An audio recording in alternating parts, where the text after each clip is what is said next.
has labored, he has suffered to lead his people into the land of freedom. He is the Redeemer and the champion of liberty, of human equality. Let's salute Good morning to you, and thank you very much for joining us on the Pan-African Televisions, the Mother World Talk Shows, Alhaji and Alhaji. It's a Saturday morning, and my name is Sena Nombo. This morning, as usual, we'll discuss the major issues that made the news, and then we'll also share your views and read out your comments on these issues. Don't forget, we are live also on Volta 1 TV in Ho, the other station, TV station we are live on. We have a number of radio stations, most importantly, Ahunto 92.3 FM here in Greater Accra. If you want to listen to us in this region, tune into Ahunto 92.3 FM. We're live on Global FM among several other radio stations across the country. I'll be sharing some of them with you in case you're traveling to that part, those parts of the country. You can tune into them and then get to listen to Alhaji and Alhaji live. This morning we are discussing the national dialogue on Galamsey. The president this week was the guest of honor at the national dialogue on Galamsey, where they are attempting to perhaps find a bipartisan solution to the issue of Galamsey 4 years after the fight against illegal mining started. The question that's being asked is what this dialogue is supposed to achieve when the fight has already been on. And then we'll spend some time talking about the issues of power outages. The Electricity Company of Ghana, the workers in there are demanding for the head of the managing director of the company. They say he's setting his priorities wrongly, and it's not helping the company to do the things that are necessary to make sure they deal with the challenges of the company. And then there's also an issue between whether or not Bui is generating the power that they are supposed to generate. Gweko says no. Bui says you cannot say we are not putting in anything. We admit that it is not up to the standard we expect to, but we are putting in something. And then your power continues to go off. So we'll spend some time talking about that issue. And then we end with the EU Election 2020 Observer Missions report. They are saying it met international standard, at least some critical portions of it. They've described the death as isolated incidents that cannot be overemphasized, among others. The National Democratic Congress is unhappy about the report, and so we'll spend some time dissecting that report. Joining me this morning for the discussion today is Mr. Chris Prajina, who's managing editor of the Insight newspaper. He joins us today. We are also joined by Nana Yajantwa, once again, who is General Secretary of the Convention People's Party. We are joined by Margaret Anseh, Mago, popularly known as Mago, who is a 2020 a deputy spokesperson for the 2020 election campaign team of the National Democratic Congress. And then we are joined for the first time by Alexander Lionel Mate, who is the MPP parliamentary candidate for Ningo Prampram in 2020. He is joining us pretty shortly. Let's take a break. When we come back, we'll start the discussion, starting with the issue on the national dialogue on Galamsey. We're back shortly.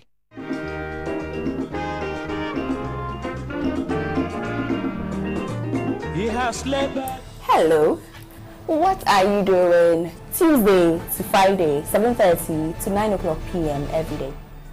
You should be watching The Couch. I'll tell you why.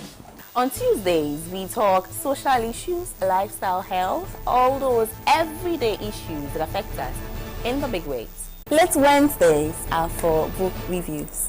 Thursdays are for the hard talk, those socio-economic, policy-oriented, political questions that demand for the tough questions to be asked. Our personality profiling Fridays, when we get to know the stories behind the winning personalities we love.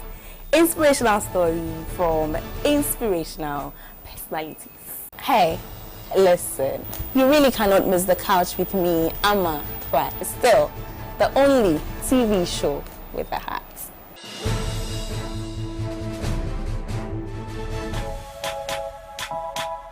Market Stories is all about our market. Issues such as sanitation, market structures, storage facility, pricing, bargaining, and everything else that goes on in the market. It's going to be very educative, entertaining, and interactive. We would visit our various markets to interact with both sellers and buyers to know everything concerning our market. Join me. My name is Mortia Analinate. I'm your market lady.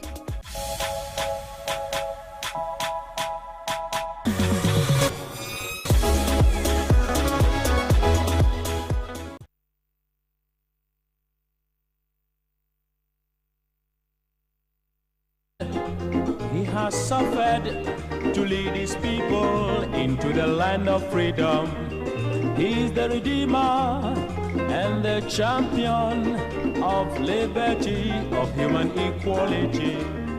Let's salute him, fellow Ghanaians, the nation's founder, Sajifo Kwame Nkrumah. May God bless him, Ghana showboy, Africa's Well, welcome back from that break. Join us, the mother of all talk shows, Alhaji and Alhaji. We are live on Pan-African Television. We are also live on several affiliate stations across the country. In the central region, we are live on 2 radio stations, Benya and Cape FM. In Ketekrachi, we are live on Niwase Radio. A big thank you to Zebs FM in Zebela, and also Radio Kitaon in Saboba, Matambo Radio in Tamale, Diamond FM in Tamale, Bewa Radio in Yendi, Shine FM in Akache.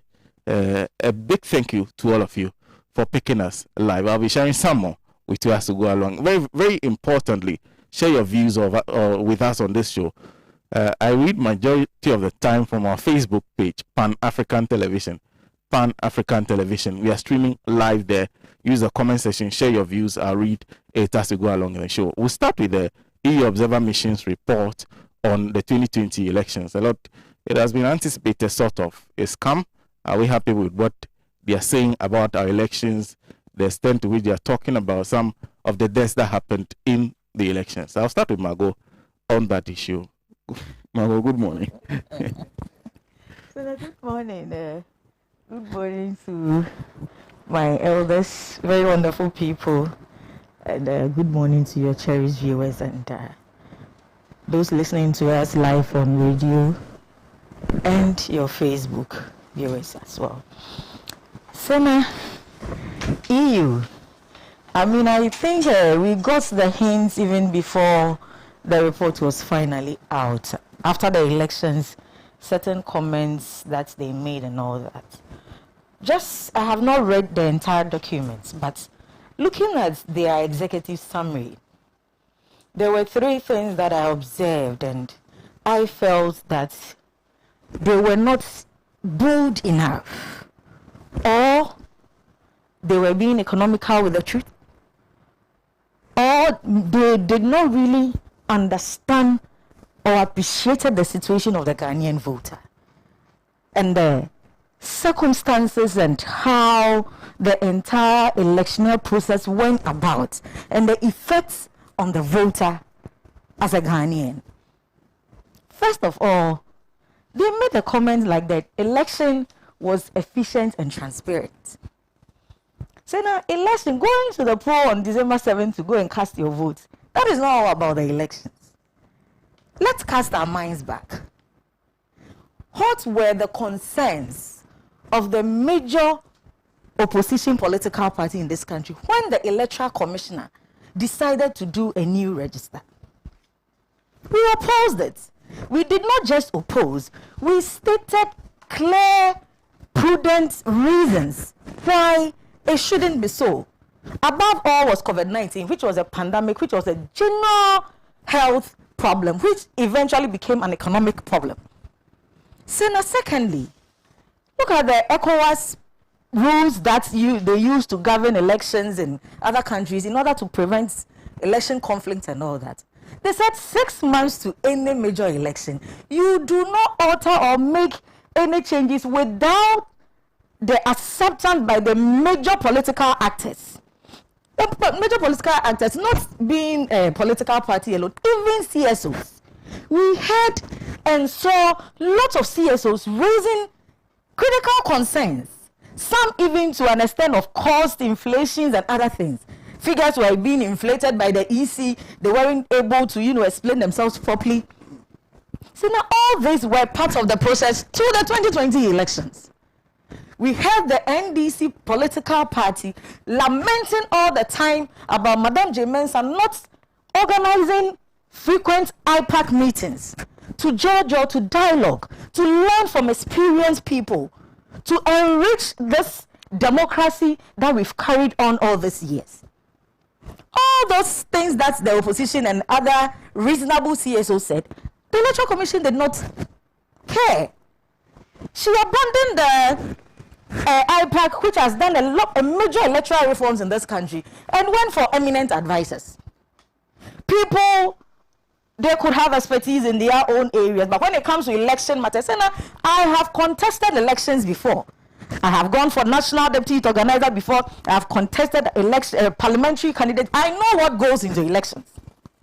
So if you have political parties, major political actors who can advise you, you rather abandon them and go for pastors and GIJs and church leaders. I don't understand it.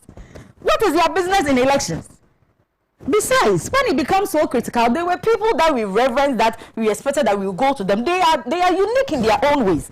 Why election matters in this country, Africa, it's an entirely different thing. I didn't know whether the EU was not in this country, or their ears weren't open at that time when all this hullabaloo about registration was going on. We said all this. These women didn't mind us. Then you come to make an open remark that the election was efficient and transparent. Is elections about just going to the polls and casting your vote? That's not it. Then why do you even spend money to do campaign and go around and even select people? We would have just sat in our rooms and cast our votes. Whatever happens, nobody cares. Then we move on with our lives. It is a process. It's not an event. I feel like they were too myopic. They only concentrated on the events, on the election day that people queued to vote.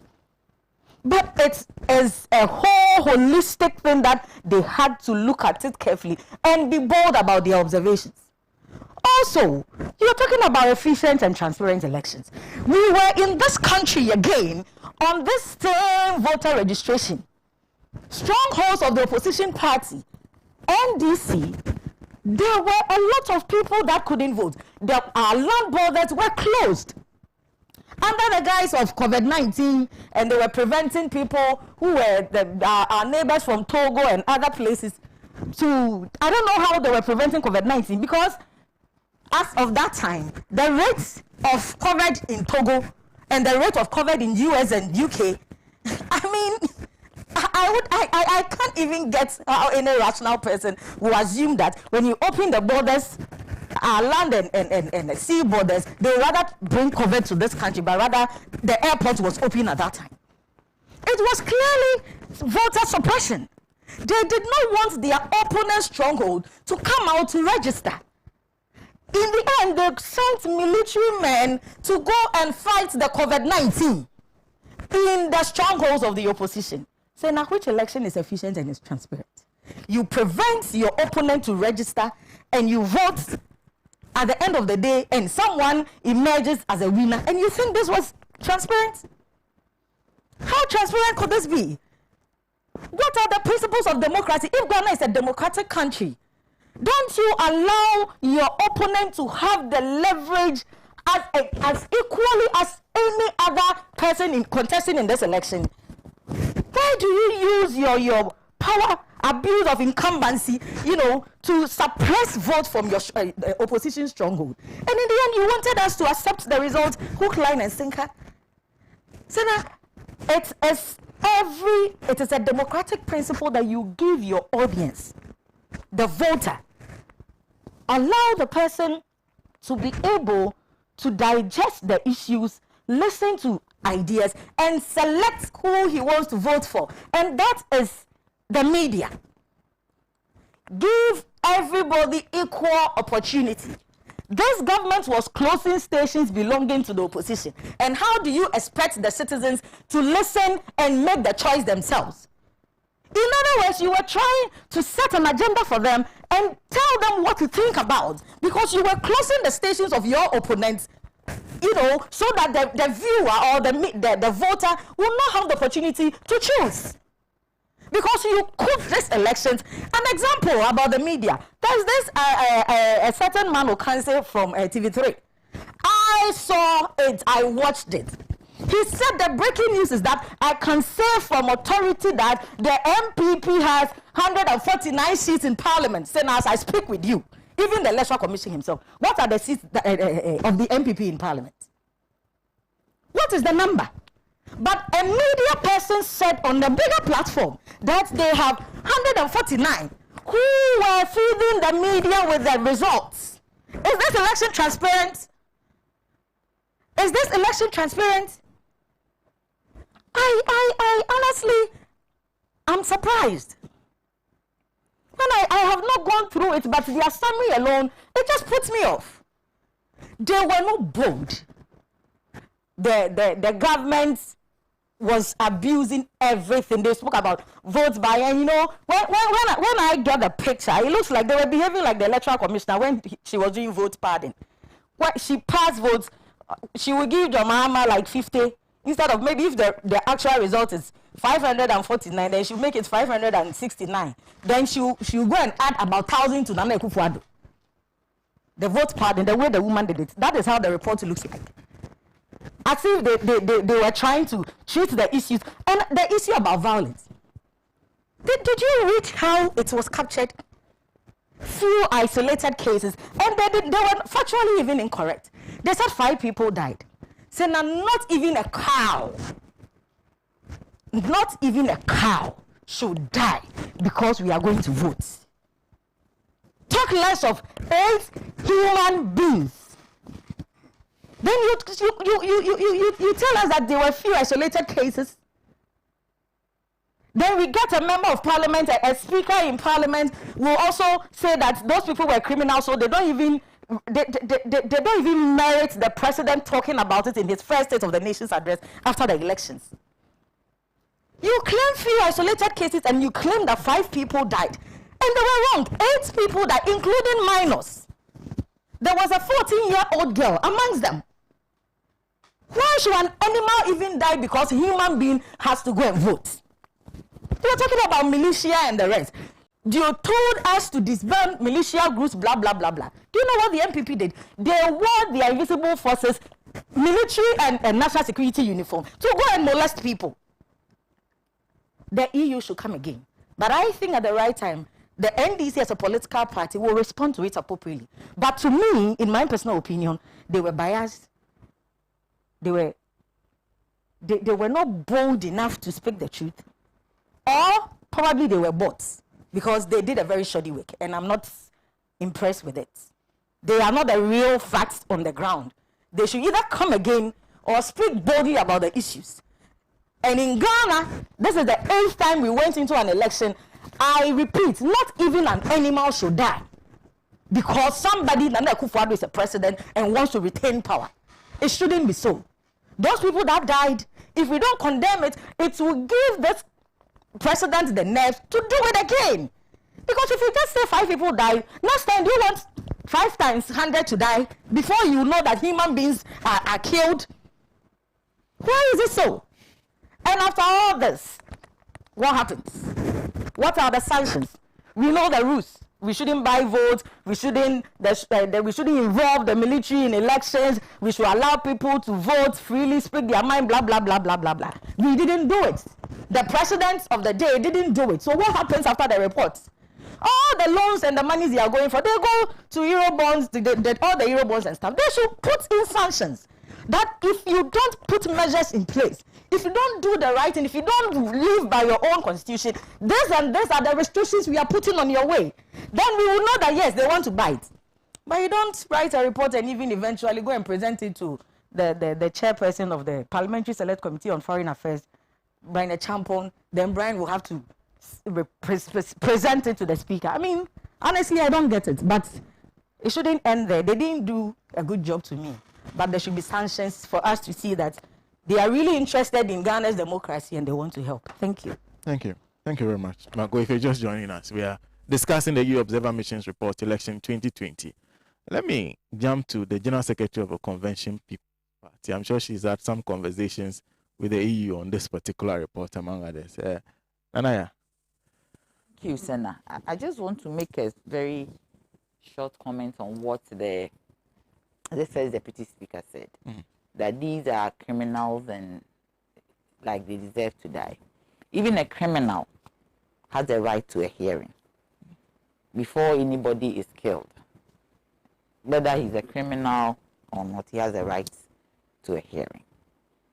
And as Margot said, nobody should die in this country because of an election. Because of the democracy.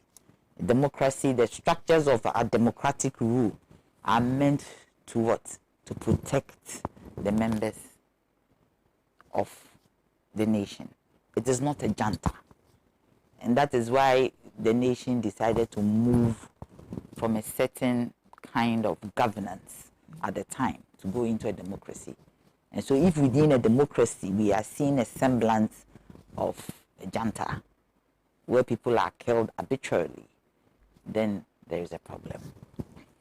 When I haven't read everything, but looking through the documents, I think that they should have been a bit more forthright, the EU observer mission, than they did. And to also even not highlight the issue of 9 people, 8 people who died as a result was a mistake, and it put a hole in the report. That is one thing that they should have critically examined, and also made sure that something is done, like some sanctions are put up, because the death of a human being in a nation is not a joke. And they didn't. Then I pointed it out to them that I didn't see it, as glancing through the report, I didn't see much emphasis being put on it. For instance, they talk about the presence of vigilantism, and they didn't expatiate what was the impact and the effect on the elections. Because if there was vigilance, how did it? I remember I even asked them that, for instance, Ayawaso West Wogon was like a hotspot. What was their impression? They said they didn't concentrate on hotspots. So I asked them, so if you did not concentrate, not at the round table, they met political parties separately. If you did not concentrate on the hotspot, how would you know that there has been an improvement or a degradation? Because these hotspots they've always been like a dent in our electoral process. So why didn't you concentrate on it? It's very key. And they said, oh, okay, they didn't go everywhere. And I said, of course, wherever you went to, there should be some 1 or 2 hotspots which have come up. And you should have also taken pains to go to one of our key hotspots, that is Ayawaso Wogon, because of what happened with the by-election. And as usual, they said, okay, I mean, it was like a gap, and they took notes that they would deal with it. But they had some recommendations, and they also talked about certain issues. But sometimes the recommendations to the issues, I found it a bit, I mean, not able to implement. For instance, they talked about abuse of incumbency, where the president, they actually mentioned president, vice president, commissioned projects that have been done by the state, and also used public servants, that is at the assembly level, at the municipal level, to be part of the process.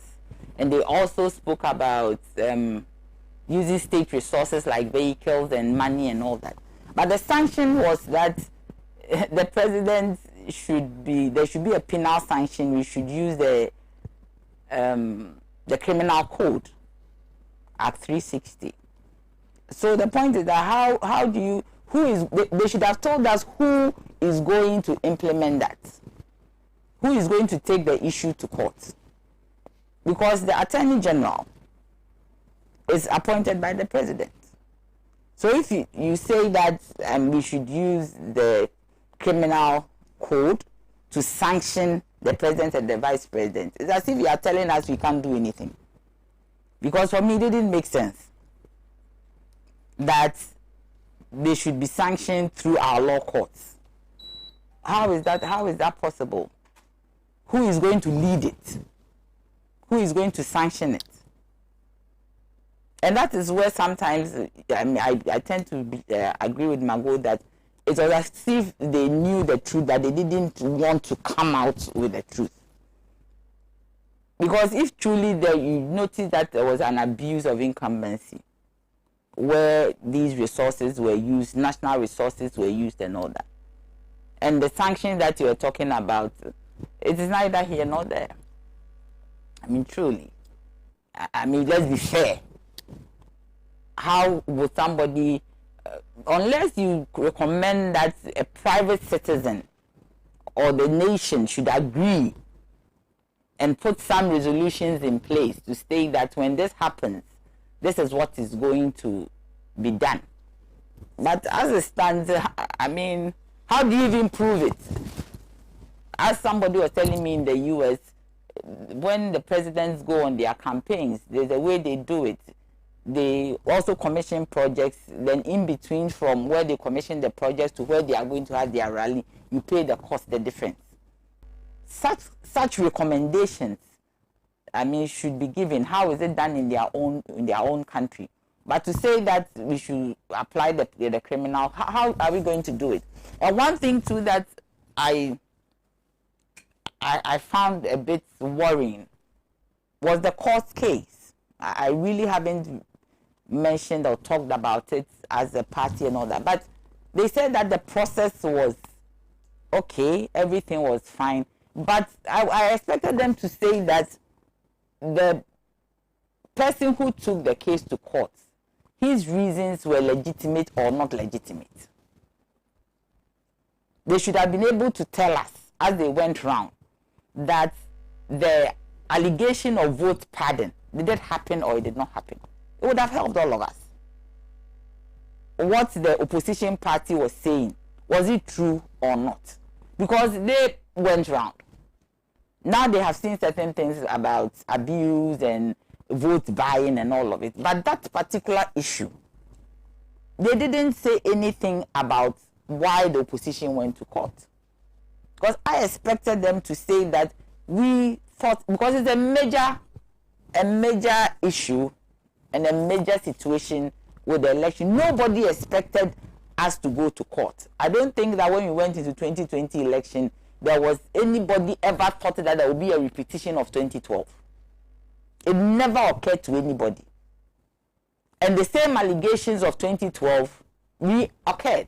And if there is an independent body like the EU Observer Mission, I thought that if something like what the opposition said happened, really happened, they should come and let us know.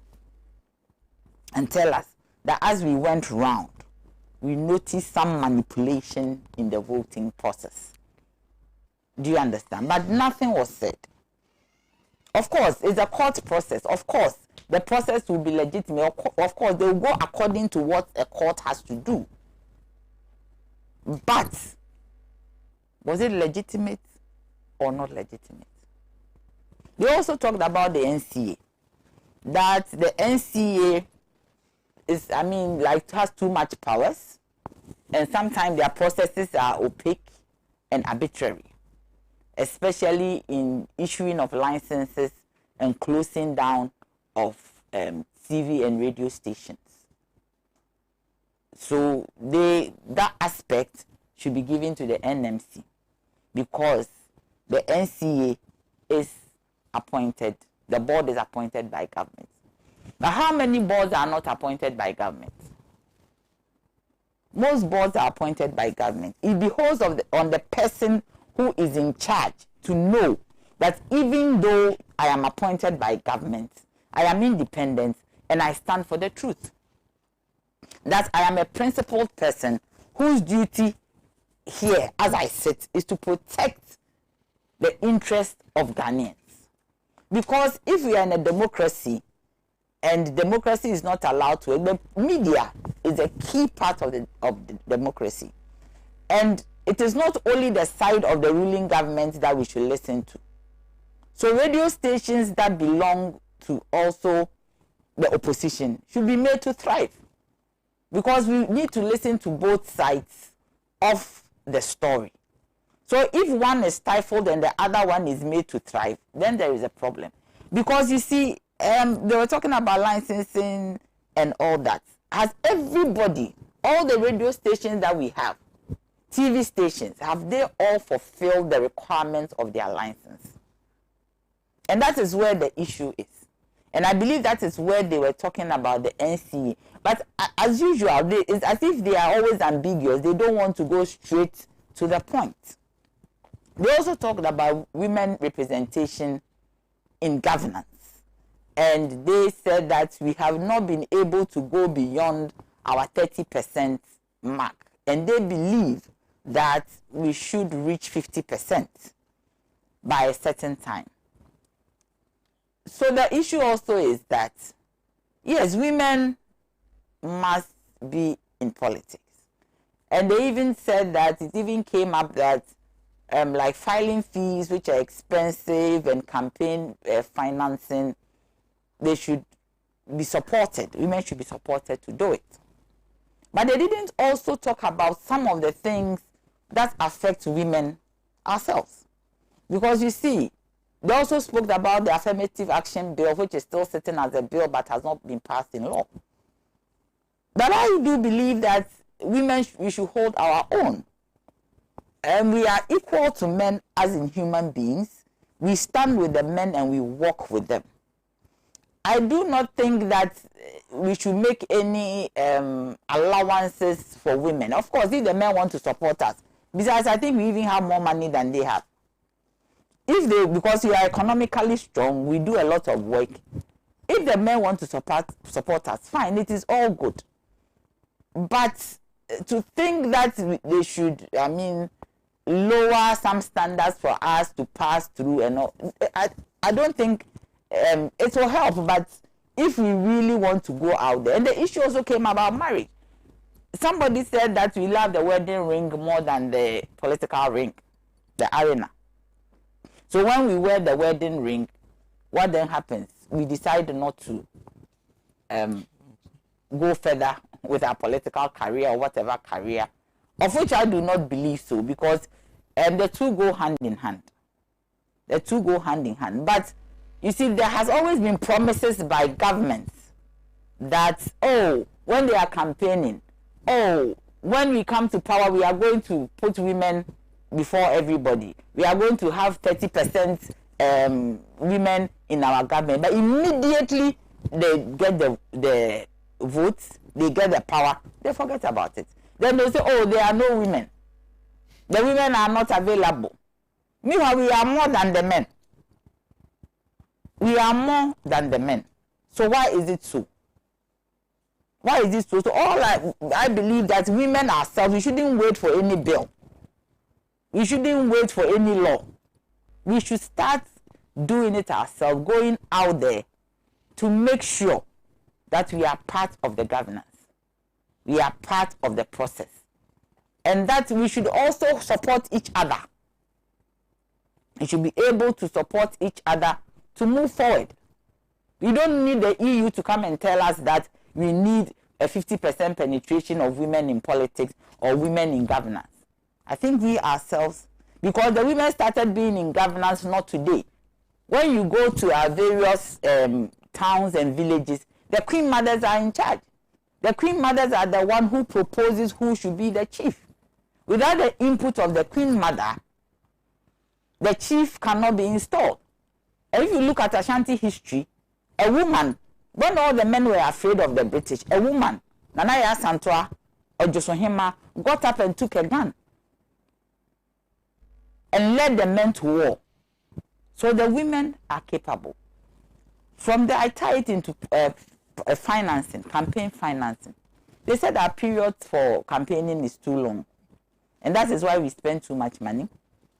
There's also no transparency in financing. There's no transparency in the donations that come through, even from outside, and they are aware that we get some financing from outside. And they said there's no transparency in it, and that there is the need for us to be transparent. There's a need for us to even render an account to the EC on how, we ourselves spend the money, where we got it from, and all that. Which is very true, but how can that be implemented? It is a very, very laudable recommendation that we need to be transparent. We need to know where the money is coming from. We need to be sure that the money that is being used by any government because of the abuse of incumbents is not part of the loans that we have taken that we have to pay back in the future. We need to be aware. But that is very, very, I don't know the mechanism and who is going to do it. There should be some laws. There should be some regulations, even regarding campaign financing. Who takes it? How do you take it? Do you present a budget to your donor? Your fundraiser? Everything should be transparent. Because you see, sometimes when all these elections are done, the money that is spent, you see so much money being spent. A lot of vehicles. You see vehicles in a convoy, and you wonder who is buying the fuel for all these vehicles. Is it my taxpayers' money that is being used to buy it? Who is giving all this money? So we need to know, so that we will be able to differentiate government public financing from campaign financing. And I believe that when there is going to be an election, the main campaign year, there is a need for all the flag bearers, all the parties to put forward their source of financing, funding to the Auditor General. So the Auditor General or the Accountant General Department, there should be a budget. And everybody should tell us where they are getting the money from. So that there is transparency. And it will also reduce the monetization of our politics. Where if you do not pay money, you will not be able to win an election, or you will not be able to go through the process. I think there should be some transparency. For that one, I agree with them. But we ourselves should formulate the modalities that will be suitable to us as a nation. And that will also help us reduce some of the corruption that we find ourselves in. Because you see, if a donor gives you money, and nepotism, you have a friend who is your donor, he gives you a certain amount of money. When you come to power, he expects you to pay back. That is why we give contracts to people who don't have the expertise to exact those contracts. And at the end of the day, it's the nation that suffers. That you see a road that was done 3 days ago, in no time there are potholes. Because that person, when you talk about it, somebody will say, hey, this one is the financier of the ruling party. I'm not talking about MPP, I'm talking about parties.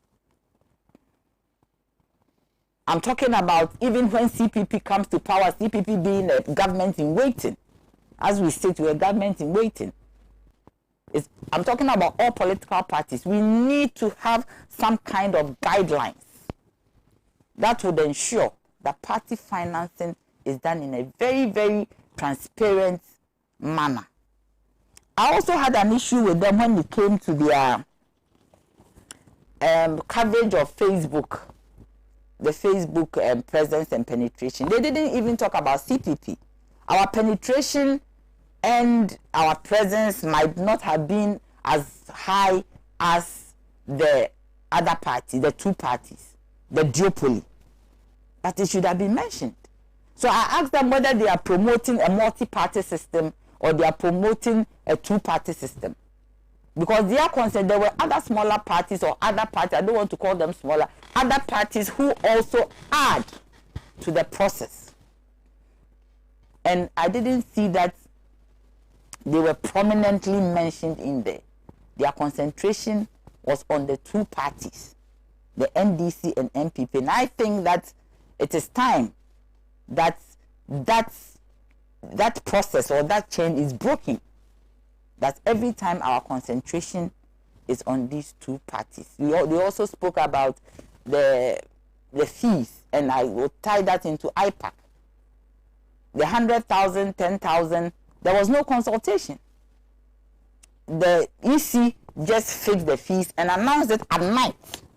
Nicodemously announced it at night that the presidential was 100,000 and parliamentary 10,000 Ghana cedis, without breaking it down, without telling us why it is so. So I mean, all these things came up, and the EC itself should also know that this is not the work of EU. What have they done? The Electoral Commission. What have they done to assess the whole electoral process, especially an election that was held, that there was a dispute that they were in the center of that dispute? What have they done? It is their core mandate, one of their mandates, to give an assessment of the elections, to tell us that in our view as EC, a body that is mandated to superintend over elections in this nation, this is what we think. They shouldn't wait for an EU observer mission to come and tell us what the situation is, and for them to come and sit in the meeting and make comments. Sena, thank you very much. Thank you. Thank you.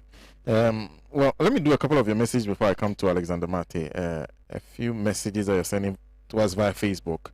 Otunfo from the convener of Crossfire Ghana says media houses that are seen to be critical of the government have been shut down. We are celebrating a certain Twitter in town. As for me, I thank God the government is being exposed big time. Congratulations to all elected executive of okay.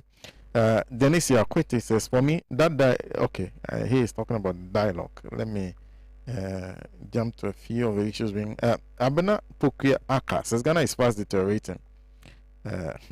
She's talking about Shoman and water problems.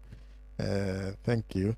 Vincent Kinsford Bedu is saying, Mr. Senator, Ghanaians do not need anybody to tell us whether our election went on well or not, because we also what went on during the so-called new card registration, the election itself. And thank you. Says we are okay. You say we have only one former statesman, and that's JDM, watching us live from Bremen in Germany. Jude Menson says, Madam Nanado knew NDC will be going to court after the election. That's why he appointed so many Supreme Court judges. Nana always thinks ahead before committing any crime against this nation. You say, Gordon Zonu says this country is going back to the Stone Age because it's being led by, you said, clueless brains. John Jr. says, Sena, good morning to you and your highly esteemed panelists. Sena, okay. Yeah, okay. I hear you. Says, talking about the EU, they should be accurate for once, because we're told the 2020 elections were free and fair. After the elections, why are they saying there was something wrong in choosing EC officials that would determine the outcome of the elections due to incumbency influence? He sent that from home. Asanaba Kovana Dazi says, I don't even know why we seek the opinions of these foreign institutions. When would the Americans, British, Russians, or even the Chinese invite a delegation from Africa to monitor their elections? Let's wise up as a continent. Gino Mingo, so as for the EU Observer Group, the least said, the better. Their report is just like the UG political survey that was done before the 2020 election. We should not waste our time discussing this empty report. They want us to believe that they left the country before the figures were changed and others were short.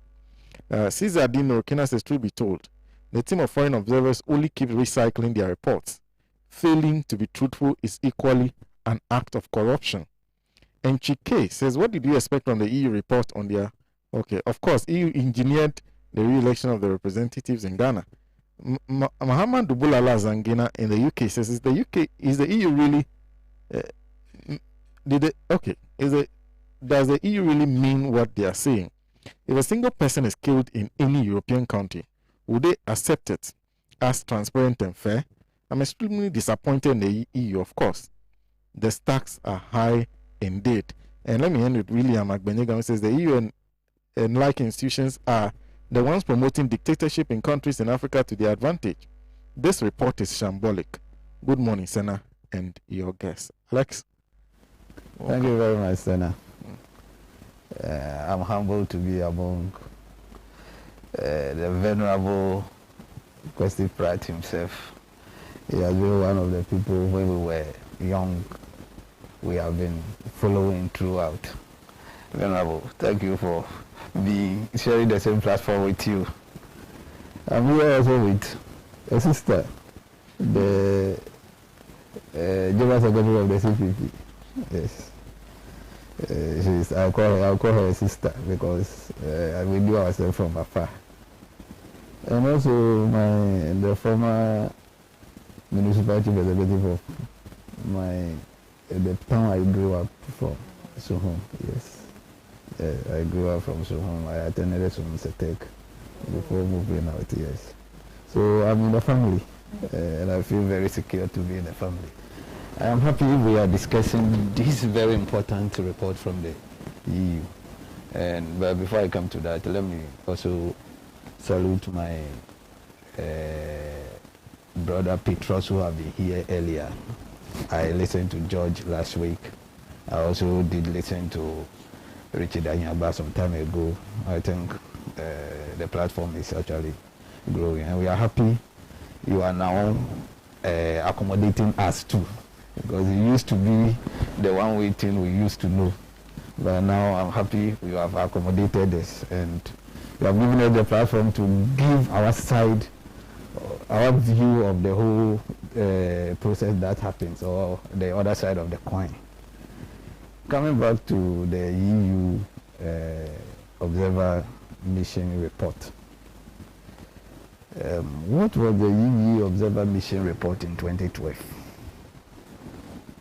In 2012, when they released their report, what was the responses from the side that my sister Margot comes from, the NDC? They were very happy about the report. I remember that year too, the election went to court. We saw the EU report. There was no report on the court process because they believed the jurisdiction of the judges or whatever the judges did was according to law. So there was no need to write a commentary on what the judgment that came out. Even that judgment was just a 2 minutes read judgment, but we accepted it. This time we got a judgment which was read over almost two hours, meaning that every process that happened in the court was inculcated into the judgment, and we were made to know what happened. So if you go to court, you have no document, you have no result, you challenge nothing, and you want a court to rule what for you. I don't think that is what we want. So this kind of thing, I don't think a serious organization like the European Union will write anything about this in their report. We were told that election is a process. Yes, we know election is a process. The Electoral Commission of Ghana was constituted lawfully, and they've decided to run the process so that at the end of the day they will be able to deliver as expected. Truly, when you go into the EU report, you get to understand that what they have done was actually up to international standard. They have delivered an international standard result, meaning that every point along the way they have delivered, including the. So we might talk about the registration. The registration was open to everybody. Everybody undertook it. Unless you are not a Ghanaian and you are prevented. That one, it is also according to our law. So when it comes to the election process, through to the law courts, I think everything was transparent. They spoke of incumbency, incumbents taking advantage. I think there is something that as a country, we have spoken about it. We have to take a decision as to what we want to do with it. Because I remember we spoke about it when Wallace was in power. We did the same when J. Kufuor was in power. We did the same when Professor Mills was in power. We did the same thing when the former president John Mahama was in power. We are seeing the same thing as His Excellency Nana Addo Dankwa Akufo-Addo is in power. So we as Ghanaians, I think this is the time for us to say we don't want this to keep happening. This is what we want. We should be able to come out with concrete solutions to this very problem that we are all not happy with. Otherwise, if there is nothing barring me, if one day I become president and I have a road to commission in Suhum on 6th December or on 4th December, that year, I will surely go. And when I go, even the civil servants, even if I don't call them, they will come. So this very thing, I don't think it is something we should be throwing at one person. We as Ghanaians, we should come out with the roadmap as to how we want to deal with this issue of incumbency advantage, so that we will all take a decision. Other than that, we will always be going back and coming to talk about it, and we'll go back to sleep. We also had, they also made mention of violence. They mentioned the sports that violence happened during the 2020 elections. Truly, if you look at the history of Ghanaian election, you will see that violence has been part of it, and like the incumbency advantage, we only talk about it and we leave it. But I will ask myself, if I want to be a leader of a community, why will I kill them and lead who? And I will ask myself, as a politician, what do I want to do? Do I want to serve my people? If I want to serve my people, then definitely I should be very much interested in their lives. I remember the days of Cheriponi, I remember Galamsey, I remember Akwetia, I remember a whole lot. Even in 2016, I remember Suhum, when loyal ladies of MPP went to campaign, my sister's tax chased them and they beat them. But then she was the parliamentary candidate for Suhum. So when we talk of violence in politics, truly we have to, all of us as politicians, we have to be political animals with the heart of rather saving the people than attacking them. So it isn't like only one party is guilty. All of us are guilty to this. Unfortunately, the CPP had their share in the olden days. I think that one, the venerable Gossip Pratt and my sister Nanaya will rather tell us more, because we know of all this, including the PDA and all that, where people are put into prisons, people are put into prisons and they die in prisons. All these things are political violence. So we as Ghanaians, you should understand, we should take. You don't just talk. Please. Allow me. When we were talking, I was here. I didn't comment. So let me say mine. So we as Ghanaians, we should actually take a position on violence in politics, because seriously, to me, it is a no violence in politics. Because at the end of the day, when you kill people, it is to me, if you kill people and you win an election, it's like blood money to me. It's like people who go to the juju people with their family people and kill them and make money. To me, that is what it is to me. So we, apart from we the politicians, the people, the Ghanaians, we should also know that this politics is not life and death. So where we are not supposed to be, we shouldn't go, especially when there is demarcation or there is a blockade as to where we can get to. I think we should make sure that whatever we are doing, our lives are the most important things for us to live through it. Because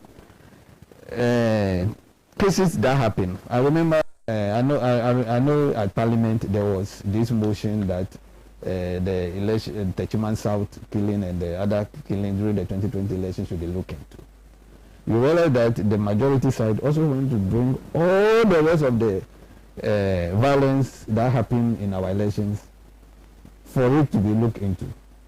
I think this tells that we as Ghanaians, we are a stand that violence in our elections, we will not go for it.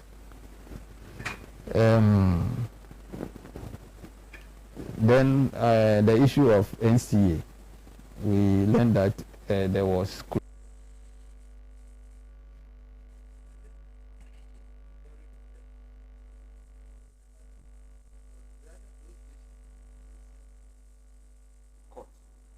for demanding payments, and the court ruled that those people who do not pay, NCA can treat them, and their license has elapsed, and NCA can treat them as new entrants.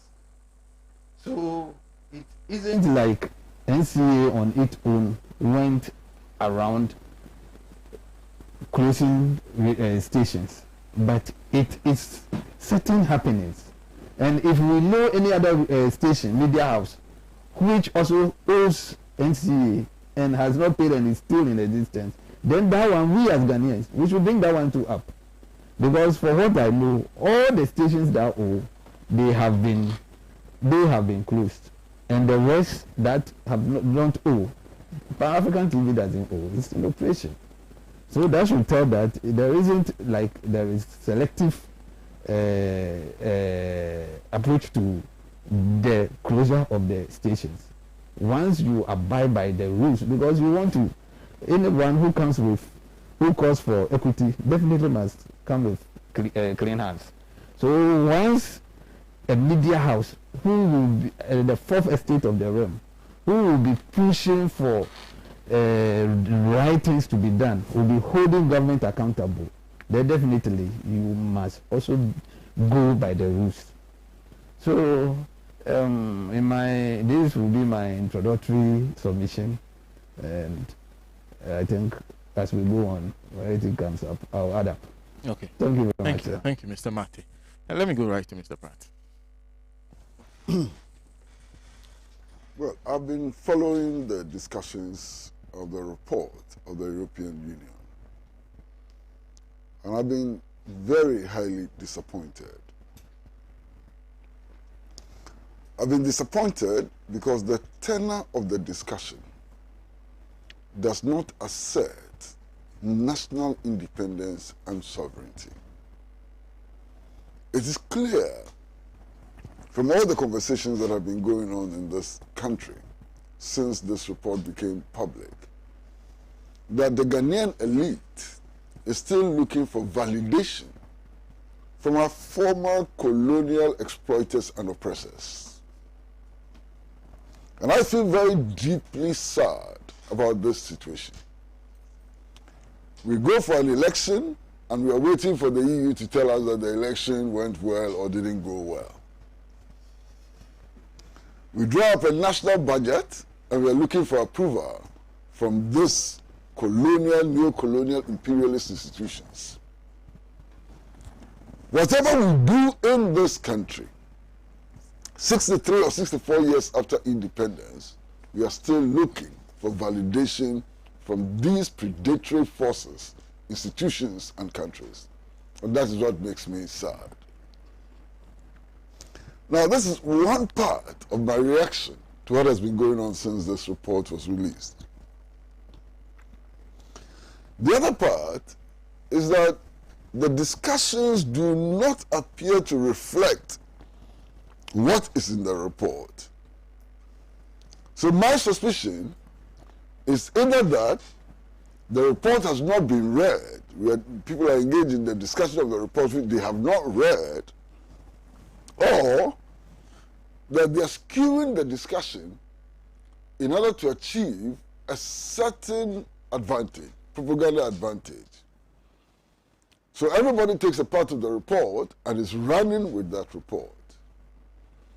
I have come to the conclusion that this report is absolutely hopeless and useless, and that this report tells us absolutely nothing about the last elections. Indeed, anybody who was not in Ghana can write this report.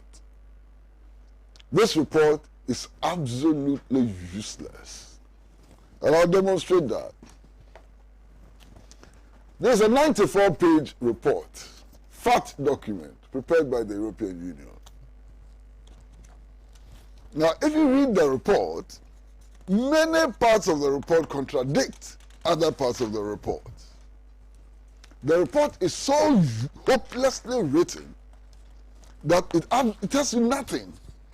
And I'm going to demonstrate that, by reading aspects of the report. Sena, it's incredible how anybody could have written a report like this. And at the end of the day, if you read the report, you don't know what they're talking about. I'll show you. This is what the European Union Observer Mission says in black and white. They have written this. And now listen. It says, the elections were organized in an efficient and transparent manner, and voters participated freely in large numbers. The polls were competitive, and contestants could campaign without hindrance. A few isolated violent incidents occurred, resulting in 5 deaths, and numerous stakeholders had expressed deep apprehensions about the possible use of vigilante groups by political parties. Ghana's vibrant and diverse media sector provided voters with sufficient information on competing parties and their candidates. Civil society organizations contributed significantly to the transparency and credibility of the election process. I hope you got what they wrote. Now listen again. Same paragraph. Not another paragraph. In the same paragraph, listen to what the EU Observer Mission says. It says, however, shortcomings in the election process identified by previous European Union election observation missions, such as misuse of state resources, advantage of incumbency, and bias of state media towards the ruling party, resulted in an unlevel playing field. Same paragraph. They are telling us that the media did so well. Everybody was given an opportunity to express themselves. The public was so well informed by the media and so on. The same paragraph, they are telling us, the same paragraph, that however, shortcomings in the election process identified by previous European Union election observer missions, such as misuse of state resources, advantage of incumbency, and bias of state media towards the ruling party, resulted in an unlevel playing field. Numerous instances of vote buying in an environment of unregulated political violence was another significant shortcoming. As in previous elections, the main opposition party frequently accused the leadership of the Electoral Commission of incompetence and partisanship, thus undermining the integrity of the elections. You understand? The European Union says that the integrity of the elections was undermined. At the same time, they tell us that the elections were organized in an efficient and transparent manner, and voters participated freely in large numbers and so on. Now, this is another part which is interesting. And this is the European Union mission. It says that the legal framework incorporates all relevant international legal instruments for the conduct of credible and competitive elections. Ghana's constitution broadly guarantees all human rights and freedoms necessary for the conduct of democratic elections, including the right to vote and the right to stand for elections. Freedoms of assembly, association, movement, and expression, as well as equality and due process of the law. Then it says, however, gaps in the legal framework identified by previous election observer missions remain unaddressed. So now, are you not getting confused? Are you not getting confused? This is the European Union Observer Mission. This is their report.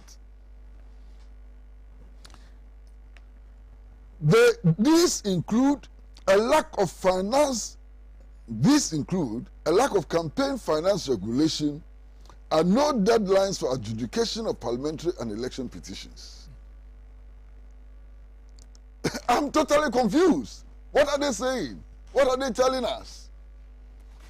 In any case, if you look at this part, which talks about the law, the legal atmosphere and so on, it fails also to take into account the fact that during the elections, any manifestation organized by the opposition was stopped by the police. How many times didn't the police go to court, file ex parte motions to stop demonstrations and protests? How many times? So, that is it. But listen, the confusion gets deeper. It says, the Electoral Commission of Ghana has a good track record in organizing credible elections. However, its appointments mechanism is not inclusive, does not build confidence in the institution, and has remained an issue over successful elections. All 7 members of the EC are appointed by the president for an indefinite tenure without consultation of the opposition.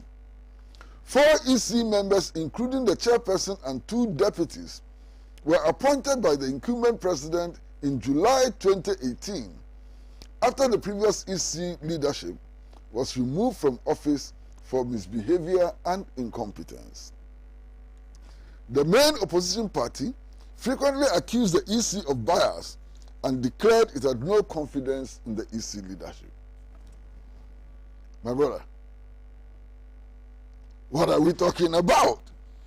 The same EC which has a good track record in organizing credible elections and so on, that same EC, because of how its members are appointed and how it has performed over the years, has credibility problems.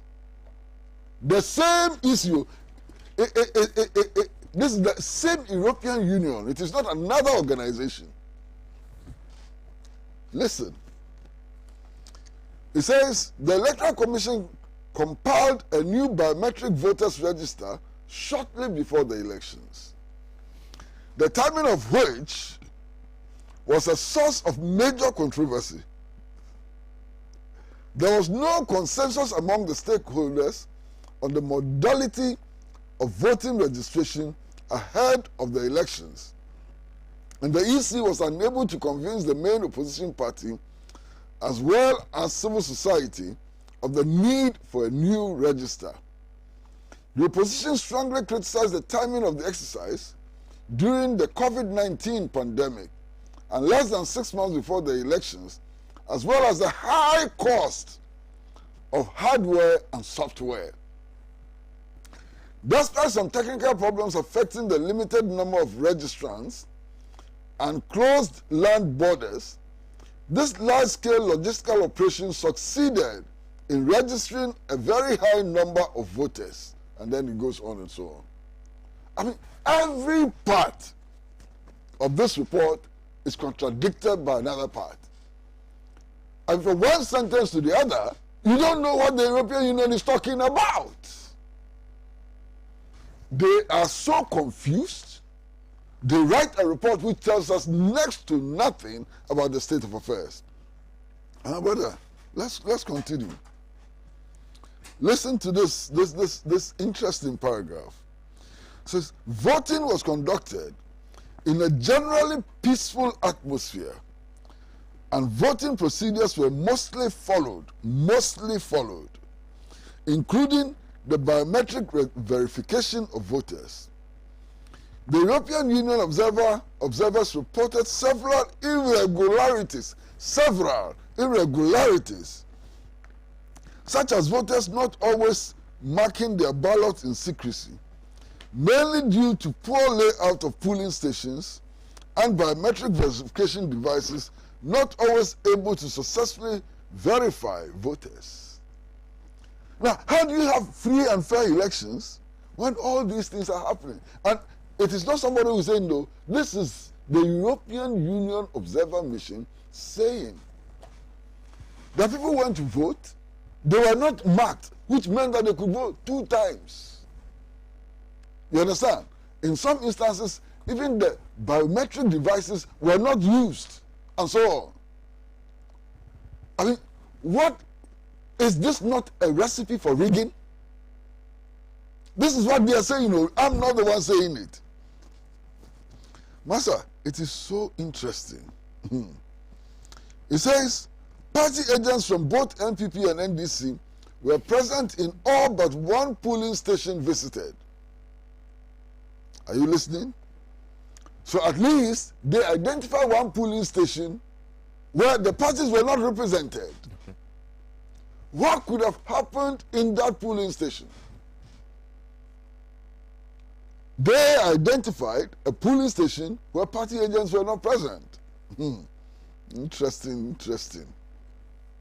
Then they said the overall conduct of voting was assessed positively in 95% of the 329 polling stations observed.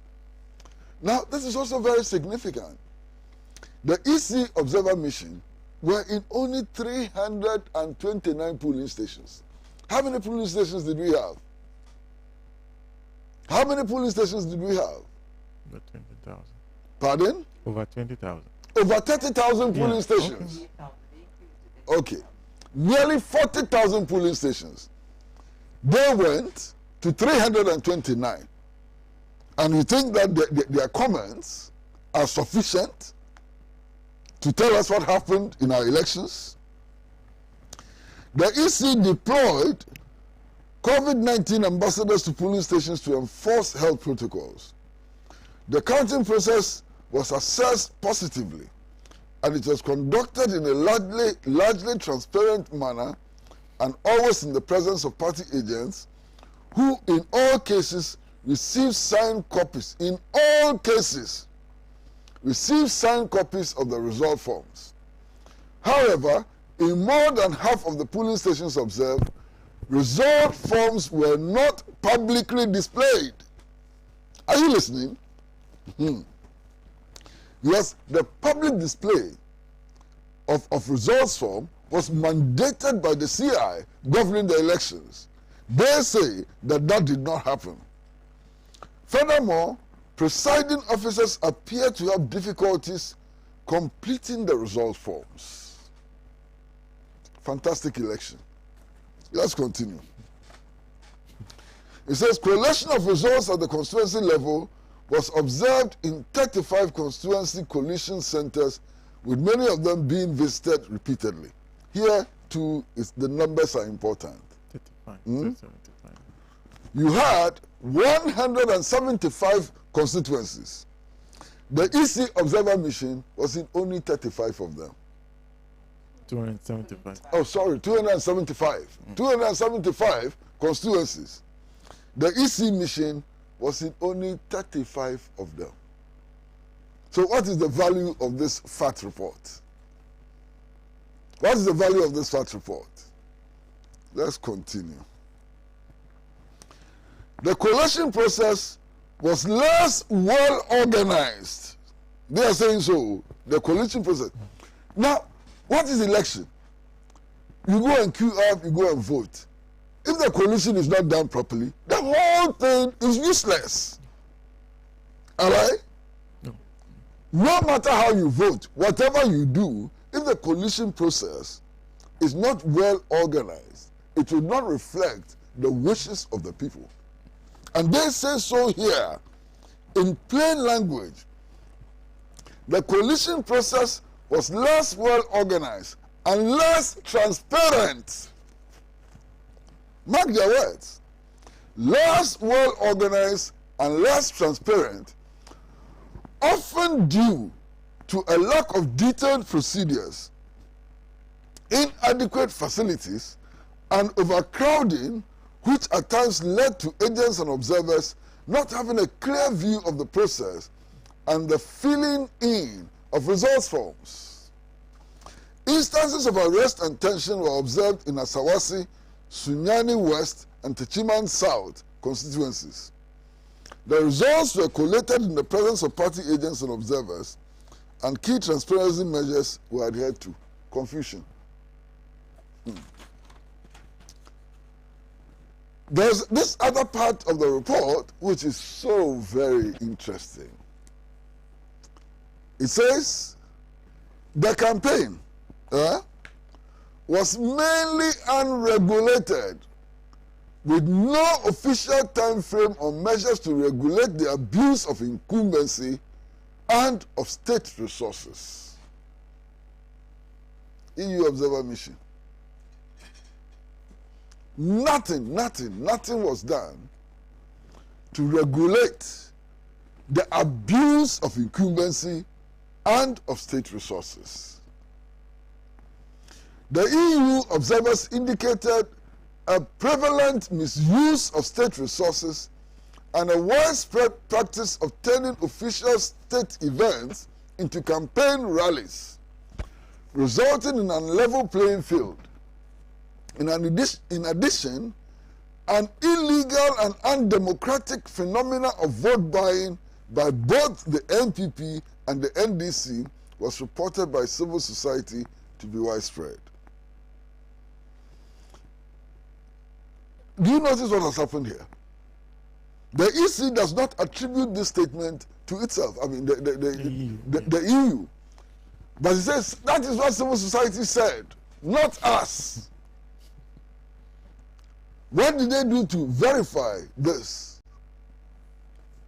Let's continue. It says constantly increasing costs of and unlimited spending on running election campaigns were a matter of concern. There were no limits on contributions to or spending on campaigns, resulting in a lack of transparency and accountability around political and campaign funding. The Electoral Commission did not enforce compliance with legal requirements. Should I read more? The Electoral Commission did not enforce compliance with legal requirements on financial reporting for political parties. This further limited public scrutiny and transparency of political and campaign finance. And then it goes on and on and on. Now let me read these 3 paragraphs which are exceedingly interesting. After talking about the media landscape, let me read it all. It says, the media landscape in Ghana is vibrant and diverse. The media reported freely. Listen to their words. The media reported freely on the elections in a polarized environment in which many partisan radio stations and a few independent and professional outlets coexist. State broadcaster Ghana Broadcasting Corporation overall provided a fair opportunity to all political contestants through various programs aired by both Ghana TV and Unique FM. Nevertheless, the European Union's media monitoring findings showed that GTV favored the NPP. Sena, are you not confused? that they were so fair, they gave equal opportunity to everybody. But then, GTV favored MPP by allocating to it 26.2% of airtime in its election-related news and programs, compared to 15% to the NDC. So how were they fair? So it's important to read this report in detail. Because if you don't read this report in detail, then you can come to all kinds of conclusions. But listen, furthermore, the MPP and its presidential candidate benefited from extensive additional coverage on GTV, 22.1% of airtime through news and live broadcasts of inaugurations and projects launched by the president or government representatives. Then it says the National Media Commission, a constitutional and independent body mandated to promote and ensure free and independent media and a high journalistic standards, lacks the capacity and necessary resources to implement its mandate and conduct media monitoring to oversee electoral coverage. The National Media Commission also cannot sanction outlets that breach regulations. Then it comes to the National Communications Authority. It says the National Communications Authority, whose members are directly appointed by the President, is in charge of allocating broadcasting licenses. The institution was criticized by many media interlocutors for not being independent and transparent in its decision-making. This generated mistrust with regard to the independence of the institution. In this context, the process of allocating and revoking broadcast licenses by NCA has become opaque and sometimes arbitrary, resulting in the proliferation of commercial radio and TV stations owned by politicians or linked to political parties. Master, plenty. Now let me go to their recommendations. Their recommendations are also quite interesting. And they list this as priority recommendations. For them, this is what they consider to be priority recommendations. I'm not going to read all. I'm just going to read 1, 2, 3, 4. 4 of those recommendations.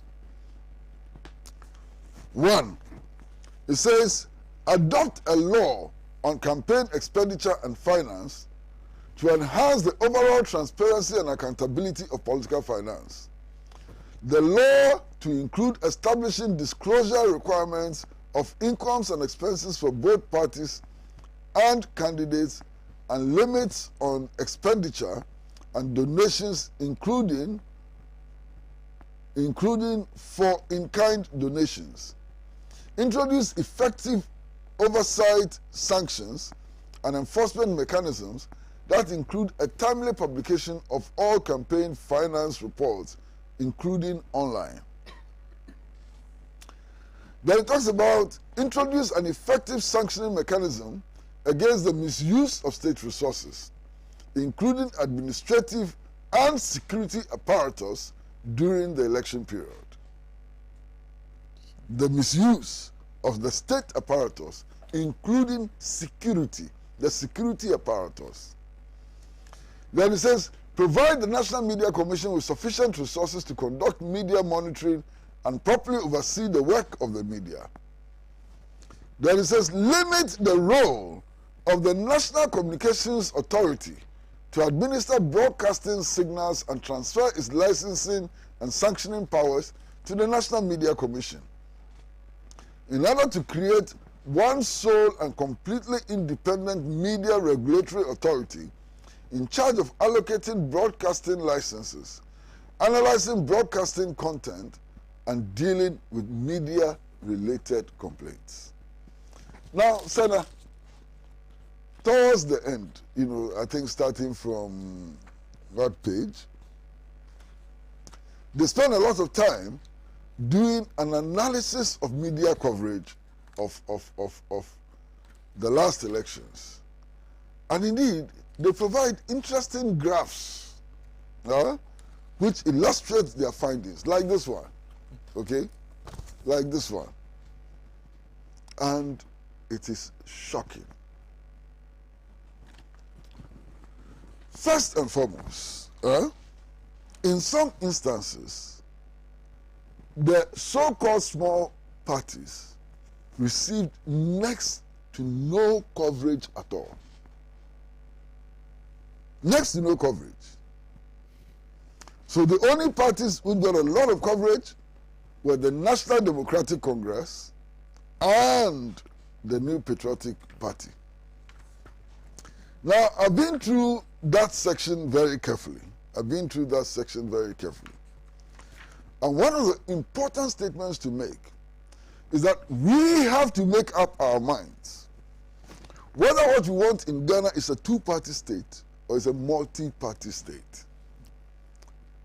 Because if the so-called small parties are not getting voices, if the so-called small parties have no means of publicizing their views and so on, their programs and projects, they will forever remain small parties. They would not grow.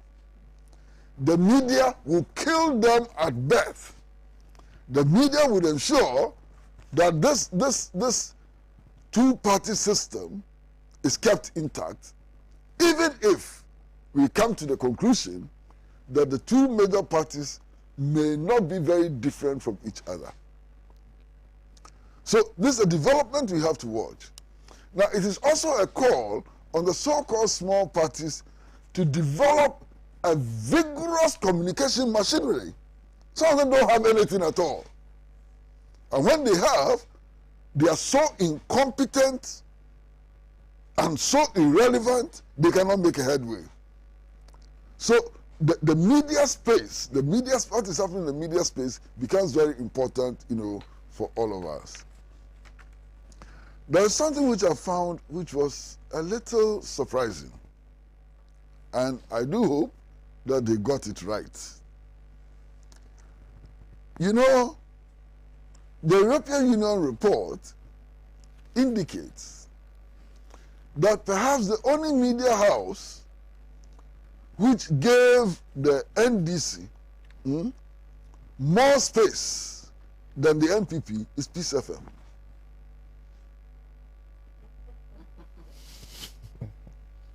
I mean, when I got there, I was a little surprised because the public perception is that Peace FM is pro-NPP and is actively working against the NDC and so on. This report doesn't seem to suggest that. This report clearly indicates that NDC had more mention, more space on Peace FM than the NPP. And perhaps it is important to look at, this report again and again and again. But finally, Sena, if we don't stop looking for validation from institutions, countries, and so on, which profit from our underdevelopment, we will continue to be in the mess in which we are today, and will remain in that mess forever. Who can tell me that the European Union is interested in promoting democracy in Ghana? Who can tell me that? Who can tell me that the European Union is interested in Ghana asserting its independence? Who can tell me that the European Union is interested in improving the existing trade relations between us and them? You see, unless you don't understand, unless you don't know our history, unless you don't know the mechanisms which are being used to keep us poor and to keep them rich. They are rich because they have kept us poor. We are poor because we have allowed them to take everything we have. They are not committed to nurturing democratic practice in Ghana. The only people who can build a free and prosperous Ghana The only people who can build a Ghana which can stand up to the former colonial powers and so on are the Ghanaian people. And we should be more interested in what the Ghanaian people say about themselves and about their processes of election and so on than what the European Union has to say. Look, until 63 years ago, the people of Ghana had no right to elect their own leaders. We didn't have that right at all. The struggle for independence was to make us win back that right to elect our own leaders. The head of state of the Gold Coast was the Queen of England, and she appointed a governor to represent her here. Not long ago in our history, municipal and district chief executives were appointed by the Queen of England, and they were white people.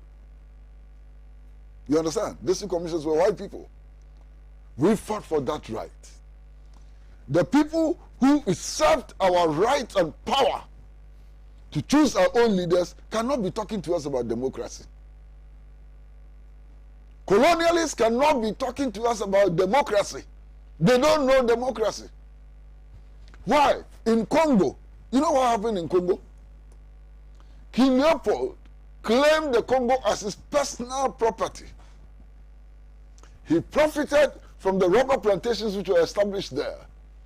Africans who could not supply a certain amount of rubber that he needed and so on were amputated. They cut their limbs. Are these the people to teach us about democracy? Are these the people to superintend over our effort to elect our own leaders and so on? I doubt. Look, in 1961, the British High Commissioner in Ghana, A.W. Snelling, sent a cable to his home government. That cable is more than instructive. That cable said that Kwame Nkrumah was making the African too politically conscious, and they had to get rid of him. So, they are opposed to the rising consciousness, political consciousness of the African. They cannot tell us how to behave by writing these reports. And if you follow these reports, you will end up in the ditch. But finally, before I end, you know, sometimes it is amazing to listen to some of these communicators of the New Patriotic Party. I listen to them in total shock. They have the effrontery to be talking about Preventive Detention Act. They have the effrontery to be talking about Preventive Detention Act. My goodness. What was the difference? I want them to tell me what was the difference between the Preventive Detention Act and the Protective Custody Law, which was not an act of parliament, which was a law passed without consultations of the people of this country by a military junta whose political advisor was K.A. Buzia. What was the difference? At least the Preventive Detention Act was an act of parliament, debated in parliament, who took cognizance of the national situation at the time and so on. What about the Protective Custody Law? It was a decree. The Protective Custody Law was a decree by an unelected military junta, usurpers of the powers of Ghana and so on. And they have the effrontery to be talking about Preventive Detention Act. In any case, what were the factors leading to the passage of that act? 1958. Was it 1958? Yeah, thereabout. No, it wasn't. It was before 1958. When Nkrumah and Madam Naniba lived in the house near Malata Market, that old brick house near Malata Market, They went and bombed the house of Nkrumah. 1958, T-Junction affair, Awate and Ara Ramponsa tried a coup d'etat when Ghana was a fully fledged multi-party democratic order. The attempt to assassinate Nkrumah in the Flagstaff House, the bomb blast at the Kraft Sports Stadium, and so on, the Kolongugu bombing, after doing all of this, you expected Nkrumah to bring you a bouquet of flowers and kiss you on both cheeks. It didn't happen, and it will never happen again. Why? You came up with a protective custody law. Look at the number of people you threw into prison without trial, without charge. Sometimes I wish that Madam Lucy Enin would tell her story. Sometimes I just wish that Madam Boko would tell her story. You have the effrontery to be talking about Preventive Detention Act. They should stop it. You see, they say these things because they think that we are all as ignorant of our history as they are, but we are not. And we are ready for that debate anytime, any day, anywhere. You caught human beings and put them in cages like monkeys. Drove them around the principal streets of Accra, and you can talk about human rights? They should stop it. They should show some respect to the facts of our history. Because they have no moral authority to be talking about dictatorship. Look at what is happening even today. Look at what is happening even today. Look, and the facts of history are interesting. They dwell a lot on Obeche Bilamte and how he went to prison and so on. Go and look at the record. Obeche Bilamte was convicted and placed in prison based on the judgment of Sir Akukosa and Edward Akufo-Addo and Justice Van Leer. They sent Obeche Bilamte to prison, not Kwame Nkrumah. They should stop. Now, sir, let's go on. Thank you. Thank you very much. That should end the very first discussion on the topic that we have tabled. That's the EU 2020 election observer missions report. We are taking a short break. When we come back, we'll turn to Galamsey, which is attracting some fresh attention, the dialogue.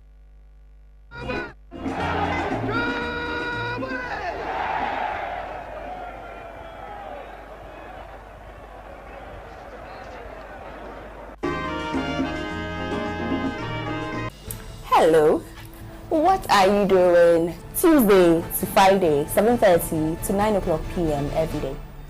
You should be watching The Couch. I'll tell you why.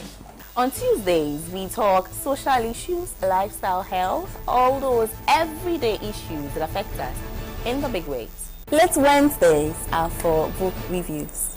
Thursdays are for the hard talk, those socio-economic, policy-oriented, political questions that demand for the tough questions to be asked. Our personality profiling Fridays, when we get to know the stories behind the winning personalities we love. Inspirational story from inspirational personalities. Hey, listen, you really cannot miss The Couch with me, Amma, but still the only TV show with a heart.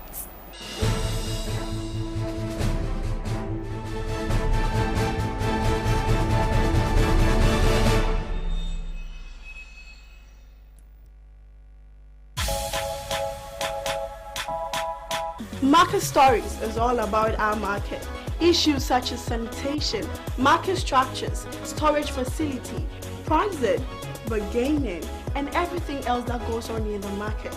It's going to be very educative, entertaining, and interactive. We would visit our various markets with both sellers and buyers to know everything concerning our market. Join me. My name is Maud Analinate. I'm your market lady.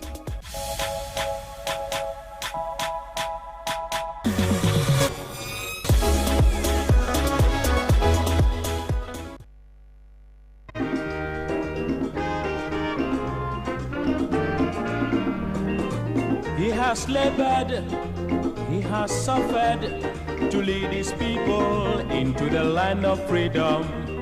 He is the Redeemer and the champion of liberty, of human equality. Well, welcome back from that break. A big thank you for staying tuned to the Mother World Talk Shows, Alhaji and Alhaji. We are live in the studios of Pan-African TV. Let me just do a few of your messages. Daniel Manditi Grundo, I hope I got the name right. European Union understands that the government is speaking their language to legalize homosexuality. So they said the elections was fairly and transparent. NDC should appeal to the EU to stop them from coming to participate in our elections. Entry K says, what did you expect from EU report? Okay, I think I've gone through that one a bit earlier. Lydia Camp says, if any of his daughters should die, the elections would they have said so? It's sad and painful to hear such utterances from our leaders. Kwame Ajiman, the second, says, truth is now an expensive commodity in Ghana. Those EU and co should give us a break. Rasbono says, you see, Mr. Pratt, okay, if you don't know how to lie, the lie will expose you big time. The EU, is that how they go about election in their respective countries? Kulu says, all your EC knows is to execute the will of their employer. Elizabeth Joyce Akola says, the 2020 election violence was not about the parties. The parties did not create the violence, but the soldiers attacked the people. Hash Siddiq says, the EU governing body even are not fair. We have to avoid them from dictating our election. We have to do our own work. God is disgracing and shaming them for their shoddy work. That's from Lydia Kam again. Israel Bina says, you have other issues. Thank you. Josephina Mock says, the EU or whatever they are called themselves are not serious. If they are nothing good to report, they should keep quiet. You say, Eric Kus Jingo says, the truth has. You believe that Jim Vincent should be jailed like a Kwapin Polo in the future for a role in this election? Kubi Gentile says, the NDC, he said the NDC are the problems of Ghana. Today, how can you approve someone who hindered me from not going to school? Thank you. Samolama says, how can another political party win an election in Ghana when nation wreckers gather, arm them with guns, and ask them to shoot anybody who would challenge any rigging? Asanko sent that from Santa Maria. There are lots of other messages that I'll be going to as we go along. Thank you. A few more. Alhaji and Alhaji says, indeed, very remorseful. Ghanaians are attacking the learned judge. Okay, he is also talking about Kwapin Polo. It's attracting a lot of attention. This one from Alex Saita says, Kwesi Pratt is a national treasure, but as usual, he will only be recognized once he is gone. Long live the truth, long live Ghana. You say, Kojo Chumbuafo. Listen, that EU report is manifestly beyond useless. How do you tell us that an election that resulted in the deaths of 8 people at the hands of security forces were free and fair? Let's ask Javier Nat, who is a Spaniard, that if elections in Spain resulted in the death of 8 people, will it be okay to refer to them as free and fair? These were the same so-called observers who were seen with tens of thousands of dollars in their bags. Okay, that's another allegation. Masola Kabli, and Ayawaso East constituency says, what is the MPP guy saying? Is he by any way trying to compare what he called the electoral violence in the previous elections to what we saw in the 2020 controversial elections? Is to tell us if someone was killed in the previous elections compared to what happened in the just ended election? He and his people should not take us for a fool. So those are some of the comments you're sending on this particular issue. Let's move on to the dialogue on the illegal mining and also small-scale mining, how we can do it sustainably. There was a dialogue this week. I'll start once again with Margot on this issue. Thank you once again. And before I go to the very substantive topic, my colleague here from the NPP made mention of certain inaccuracies, and I want to correct him before he sits on another platform and talk about it. I will start with the Suhum issue he spoke about, I was a municipal chief executive then and the parliamentary candidate. Therefore, I will not sit and let him lie or misconstrue the facts to the people. It will be an indictment on me as a person. Suhum elections. I was born and bred in Suhum. I started my crèche, Montessori, whatever, school in Suhum. If anybody wants to talk about electoral violence in Suhum, I would be very surprised if it will come from an MPP person. Haven't we heard of 51-51 by the champion and Opari and Science election in Suhum? There are people in Suhum now, go to Gariba Zongo, Kotokori Zongo, they are there. They are men as a result of MPP internal primaries. People they use cutlasses as they butchered human beings. Some are still in their bedrooms, they can't walk. MPP primaries, Suhum. Why did Brian leave Opari Ansa and went to Abitifi? Opari Ansa, they are MP. And Brian Champo. What happened in Suhum? I contested election with Opari Ansa in Suhum. We had our peace of mind. We conducted ourselves very well because Opari, he came from Nkoko. He came to meet me in Suhum. I will not sit down for him to speak that language he was speaking to others with me. No, I won't tolerate it. These loyal ladies he's talking about, we are in Suhum organizing our elections and all that. Why will Dokuya bring people from Ekropon where she was contesting to Suhum? What was her business in Suhum, Dokuya? Were the loyal ladies or were there people from Suhum? And he was talking about tax. This is what you people do. After 2016 elections, the MP then, Opari Ansa, led his boys with gun go to Suhum police station. We made a complaint. The report is still there. Led his boys with guns, visited NDC boys, beat them, dragged people from their bedrooms. The evidence are that even President Rollins then spoke about it. Why was he going after them? That the guys made him spring in that election. We gave him trouble, therefore he has won, so he has to go after them. So MPP. And you want to sit here and talk about my tax beating loyal ladies. Was I contesting Dokuya or I was contesting Opari Ansa? Did you hear Opari Ansa saying anywhere that I had tax and they went after him? Please, MPP, when it comes to those things, me, I don't tolerate them. I contested the election with Opari Ansa. I have my family members, most of them are MPP. My brother is one of them, my elder brother. We are not violent. I don't have tax. If we are going for an election, let's do it the conventional way and then everybody will be free. But if it's about violence in Suhum elections, nobody should come from MPP and point fingers at someone in NDC. Because we know that they, even in their own primaries, people are still in their bedrooms. They can't walk. Brian the Champion and Opari Ansa. And so now let me move on. He was saying what was the EU report in 2012. 8 years now after 2012, you want us to go back to 2012. Did anybody die in 2012 elections? Why are we trivializing the issue? Or because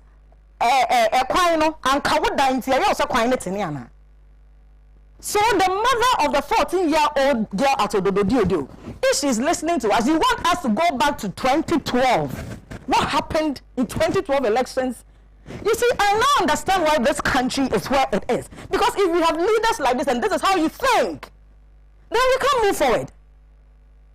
We are talking about 2020 elections and we are trying to find solutions where no government will use gun to win an election, to suppress people, to shoot at people who were at the coalition centers. And you want to take us back to 2012. How can we move on as a nation? Sena, please. I don't want to associate myself with this kind of things, and therefore, if the MPP they are doing that thing, they shouldn't bring me and my Suhum election. I am not as violent as they are. If they want to know the genesis of violence in Suhum, they should go back to Opari Ansa and Brian the Champion. They will school him. Sena Galamsey, you see, a nation, as I said, the kind of things that we tolerate very soon we'll become part of it. We can be defined by the things we tolerate.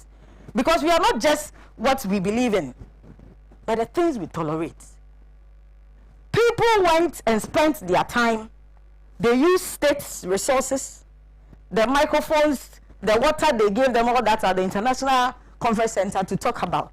They want to dialogue. They want to buy in with the people and know how to solve Galamsey issues. Really? And he was there. He spent 2 days to organize this. I think journalists, we have to find out the cost of that program, because it's a complete waste of the Ghanaian taxpayers' money. What does he want to know that he didn't know? Nanado is now calling for consensus.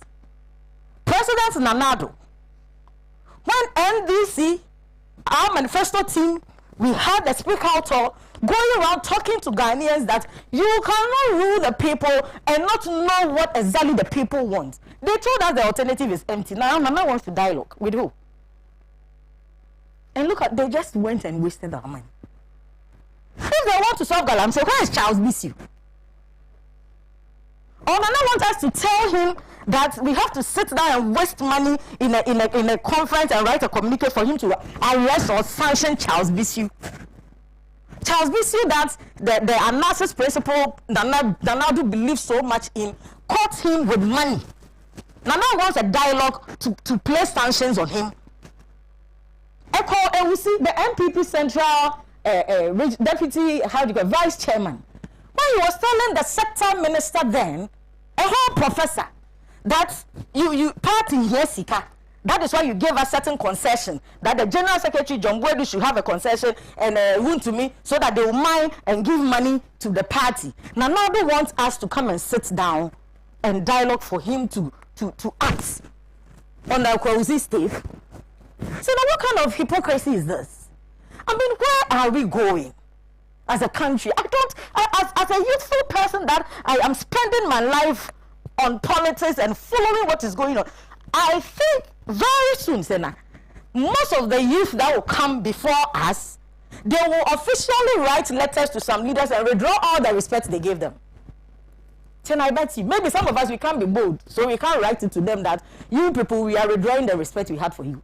But those coming behind it, they will do it. Because you don't know why they are in opposition. They will talk, they will bluff, they will brag. When they get power, they do worse things. Anything that they want to touch to solve the problem, they worsen the situation. Nanado said, he wants us to sit down and dialogue about Galamsey. When he plays a ban on even the legal mining itself, yet the people in the western region were rationing water. Go and look at the river. From my hometown, Chebi, go and see the broom. Go and see how it looks like when you are passing there. What are they talking about? Then you do all this, and this term is about dialogue. It's about symposium. What? Nanado has lost it. They told us they had 85%. They called themselves. And I said, any student that a parent will take to school and a child will get the opportunity to set her own questions, that your teacher will give you the same opportunity to write your own questions, the question that you set, write it yourself. They didn't alter it. Then the same teacher will give this same child an opportunity to mark your own script. Then you come to tell me the teacher you had 85. You don't belong to the classroom. They mark themselves 85%. Yet, today you want us to sit down and dialogue about Galamsey. Why? What do they think of us? So now I am so upset because I am thinking about the next 20, 30 years. Probably when I want to retire. I can't imagine how this state will be if this is how we are going to behave and think and act.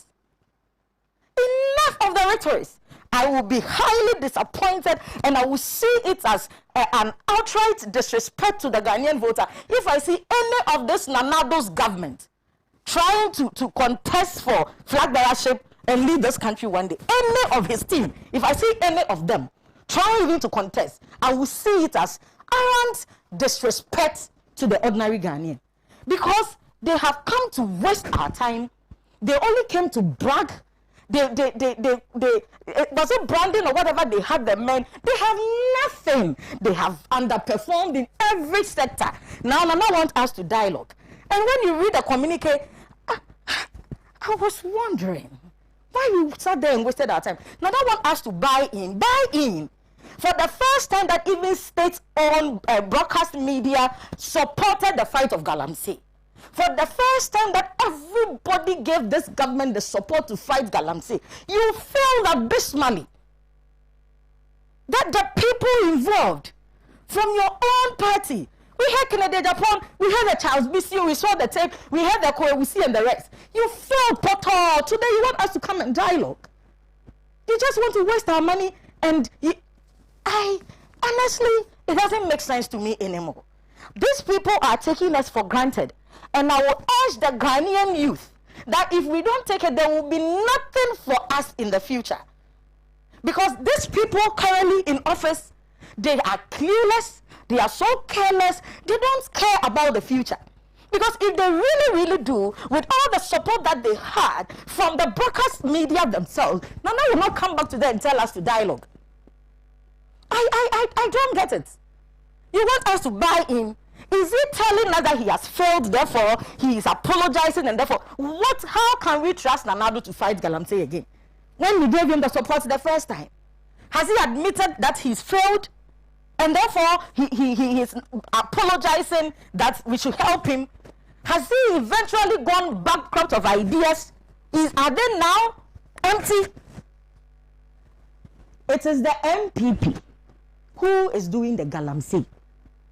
Ekorusi mentioned John Wedu. Ekorusi mentioned Wuntumi. We saw Wuntumi placing gold at a studio. Gold. Please, we want results. Enough of the concert party in this country. Enough. And I don't want anybody to believe these people anymore. We shouldn't even take them serious. We should just only pray for the days to go very fast. Because Nana has nothing to offer. They have no respect for the Ghanaian. They have no intention of protecting our lives and our property. Human beings are dying. They don't even care. You are thinking about the land and the water bodies. They don't care. And they have demonstrated it openly. That dialogue, it was just a waste of the Ghanaian time. And whatever money that they put in, I think they should refund it. It is not important. Thank you very much, Sena. Thank you. Thank you, Margot. Just a few, I think 2 messages. This one from Eben in Kwabenya, 2. The first one is that Sena, they should tell that to the Marines, not we in Ghana. We hear the reason, know vividly that the EC performed badly in the 2020 elections. Even if you people think it will pave way for your LGBT, then you are liars. We will continue to say a big no to that. Eben says, for me, I don't think President Addo can fight illegal mining. He had all the support in his first term, but due to greed and selfishness, he allowed his party folks to do it and made money out of it. Okay, thank you. The other one is this one, which came in from Dennis Yakwete a bit earlier. Says, for me, that dialogue on how to fight Galamsey or illegal mining was needless and a waste of resources, especially given the fact that we tried similar things in the past, which only became an avenue for some politicians to make money from a degrading society caused by illegal mining at the expense of our society, and nobody was held responsible. Indeed, we have a litany of laws to deal with illegal mining in Ghana, but for hypocrisy and insincerity of many of our politicians. Paradoxically, politicians didn't see the need for dialogue. For instance, in critical matters about how our election was conducted last year, when it mattered most, as our democracy nearly got to the brink, and yet in matters that we had already given them clear mandate to the backing of the law, they need a dialogue. What a country often moving in a reverse gear, especially in recent times. Thank you. Dennis Yakwete sent that one. Alex? Thank you very much. I think before I come to the issue of the stakeholder engagement on the Galamsey, let me make comment on a few issues that passed by. I think on reading the EU's report, Observer Mission Report, Election Observer Mission Report, the Uncle Kwesi made mention of certain media houses which have been biased towards the NDC, and he was surprised that the Peace FM was also mentioned as one of the media houses which give NDC more coverage than the MPP. Actually, sometimes when I listen to my uncle, I get intrigued. When he read the report, he saw a lot of the media houses which give the NDC a lot of coverages, but he chose to only highlight on Peace FM. When you go into the report, you will see Adom FM. Adom FM give the NDC 41.4% and gave MPP 30.1%.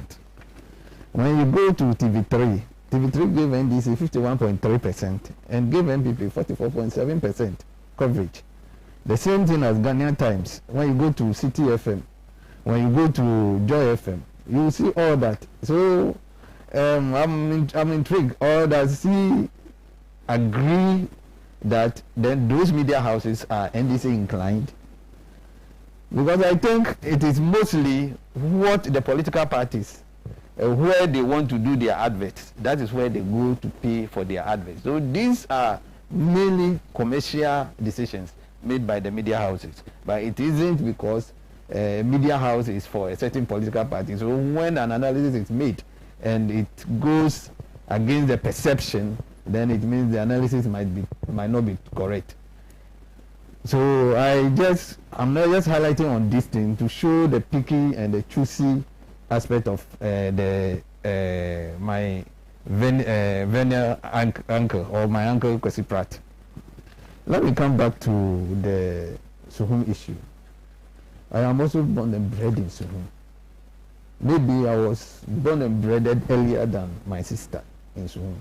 So I was in Suhum before the 1992 elections happened. I even voted in the 1992 election.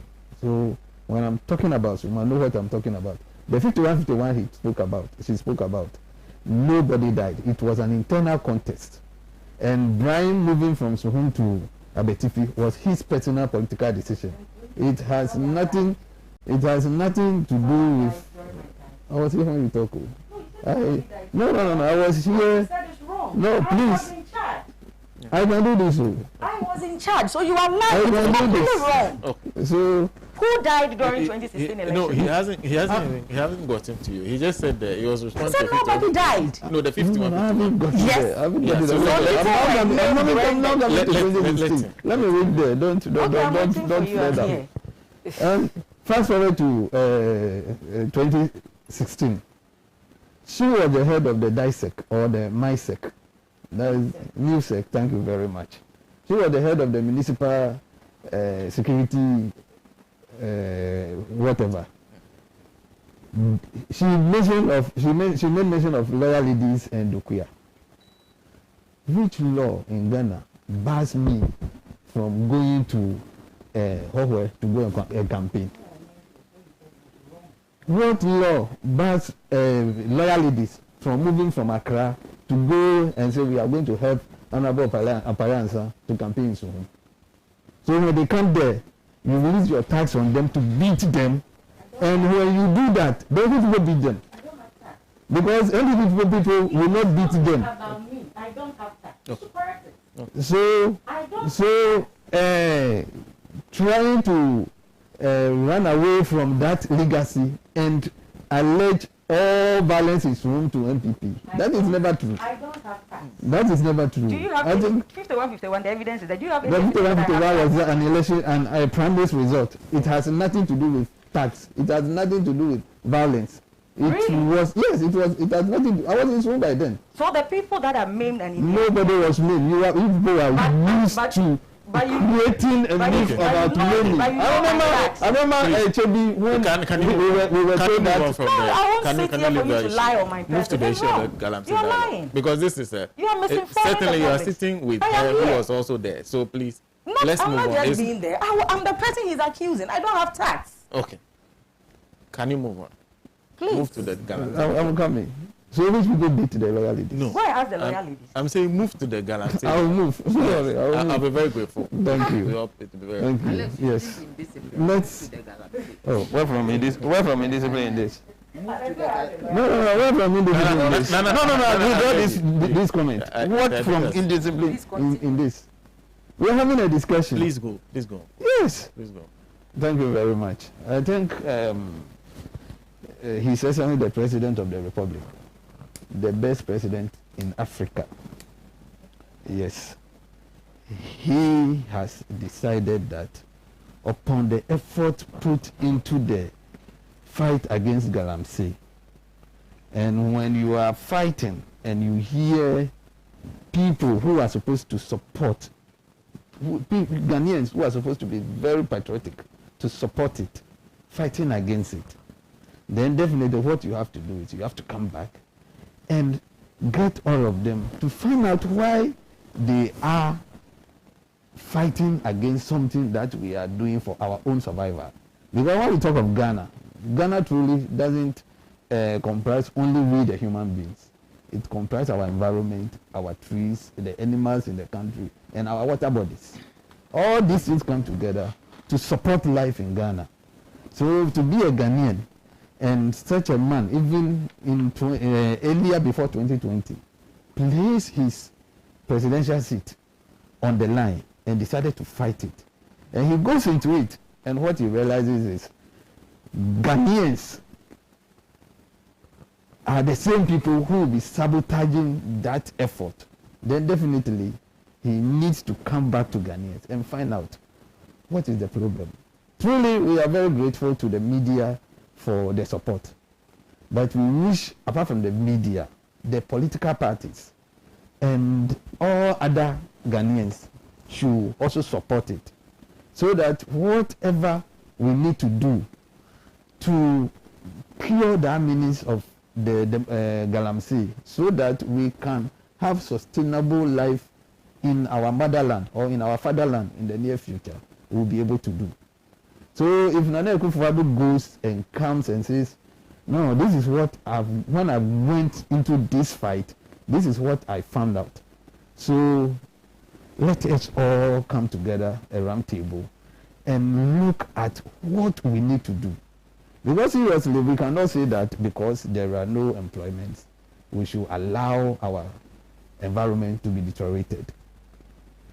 Otherwise, then we can also say the same thing for the armed robbers and the other people who also engage in other vices. So we need to look at it. So I think that stakeholder engagement was one of the best things to happen to us. And I think all of us who want the Ghana project to move forward should rather be talking to support it, not to pour water on it. Because seriously, whether NPP or NDC, we all came to meet Ghana. And we might leave, and when Ghana will still be there. So we shouldn't use our political division to destroy the country which belongs to all of us. So I think he says that the president of Ghana has a good intention, and I will appeal to my brothers and sisters on the other side of the political divide to all come on board so that we support and find the solutions to the problems that is affecting the fight against the Galamsey menace in our country. Because the more this Galamsey goes on, one day we might have to begin importing water. Even all the cash crops we might all be extinct, because when you go to a place like Akwetia, places that used to be cocoa farms, now they are very big gaping holes or gullies because of Galamsey. So happens in so many other parts of the country. And when that happens, even food to feed ourselves, we might not even get the land to even plant food crops to feed ourselves. So this menace is a dangerous one. And as Ghanaians, I will say it again, instead of fighting against this idea of we coming together and taking the appropriate decision to resolve it, we should rather not be pouring cold water on it. because it will go and come at us. We will forget that we went to sit in media houses and pour cold waters on the idea of coming together to stop this menace. And by the time we will realize that what we have done have come against us, by that time we will not have solution to it. So we will continue to appeal to all Ghanaians. Let us remember where we came from. We are Ghanaians. Let us be patriotic. Let us save our land. So whatever we need to do, all the solutions we proffer at the stakeholder engagement, let us all support it so that we will be able to sustain this land given to us by God called Ghana. Thank you. Thank you very much, Alex. A couple of the messages before I go to Nana. Abbas Amogobe in Offensive says, President Anado and MPP cannot be trusted when it comes to fighting Galamsey and corruption. Nobody should mind them. They are not committed to building this country. They are mostly interested in serving their party, MPP, and themselves. Ghana is doomed, you say. A few more messages from you, and this from our WhatsApp line. If we want to change Ghana, the constitution should be reviewed by implementing. That's a very interesting proposal from you. It didn't come with a name. AB from Tish says that I should give more. Okay, I hear you. Thank you. Thank you very much. I'll think about it. Koshib Badohun in Denu says, you don't seek the opinion of others on the virginity of a widow. This election saw the change of voter register at the height of pandemic against all medical reason. People were killed and nothing happened. Winners were declared without collated result. Others won without the count of determining polling station. The presidential result was changed several times to which the EC commissioner admitted guilt. A group of people were prevented from voting their MP until date, as no representation in parliament. And the transgressions go on. I don't need anyone to tell me this was the worst election in Ghana's history. In fact, a contrary view is an insult to my intelligence. I send that from Denu. Thank you. Okay. Sena, the EU Observer Mission report on 2020 elections should be treated with all the contempt it deserves. In their own countries, do they kill to win elections? The report is bogus. Okay, and he wants me to ask Alex, which institution in Africa graded Akufo-Addo the best president in Africa? Yeah. Nanaya says, please. Okay. A lot of people have issues with that particular comment you make. Somebody asking me to ask you to withdraw. Sena, the NPP has no credence to speak on Galamsey. They have all the resources to do that. Rather, they use it to enrich themselves and foreigners at the expense of the ordinary Ghanaian. Thank you. There are several other messages. I'll be reading more as we go along. Nana. Thank you very much. I just want to put clarity to what I said in discipline, because there are rules of engagement here. Okay. And you kept saying that, I mean, we should move on. Okay. You get me? And once you go to a platform and there are rules of engagement, you need to stick to the rules of engagement. Okay. You learn fast and know what the situation is and where you are. Number two, I just want to encourage Margot. I mean, she's a woman. And it's as if she's been targeted and she's been budgeted. But this is what it is that the report was talking about, women in politics. You have to be courageous, and you need to be firm, and you need to be stern. I mean, these accusations, these allegations will come up, but you just have to know how to deal with it. The issues of Galamsey is, I wouldn't say it is a menace, it is our being. It is our being because dealing with it has become an albatross. It is hanging on our necks. There are so many reasons why people engage in Galamsey, or they give to engage in Galamsey. One of it is unemployment. But there are people who are employed and also engage in Galamsey. So sometimes then you tend to think and believe that it's a question of people wanting excess money, or some issue of greed unpatriotism and all that. But have we really been committed to deal with the situation?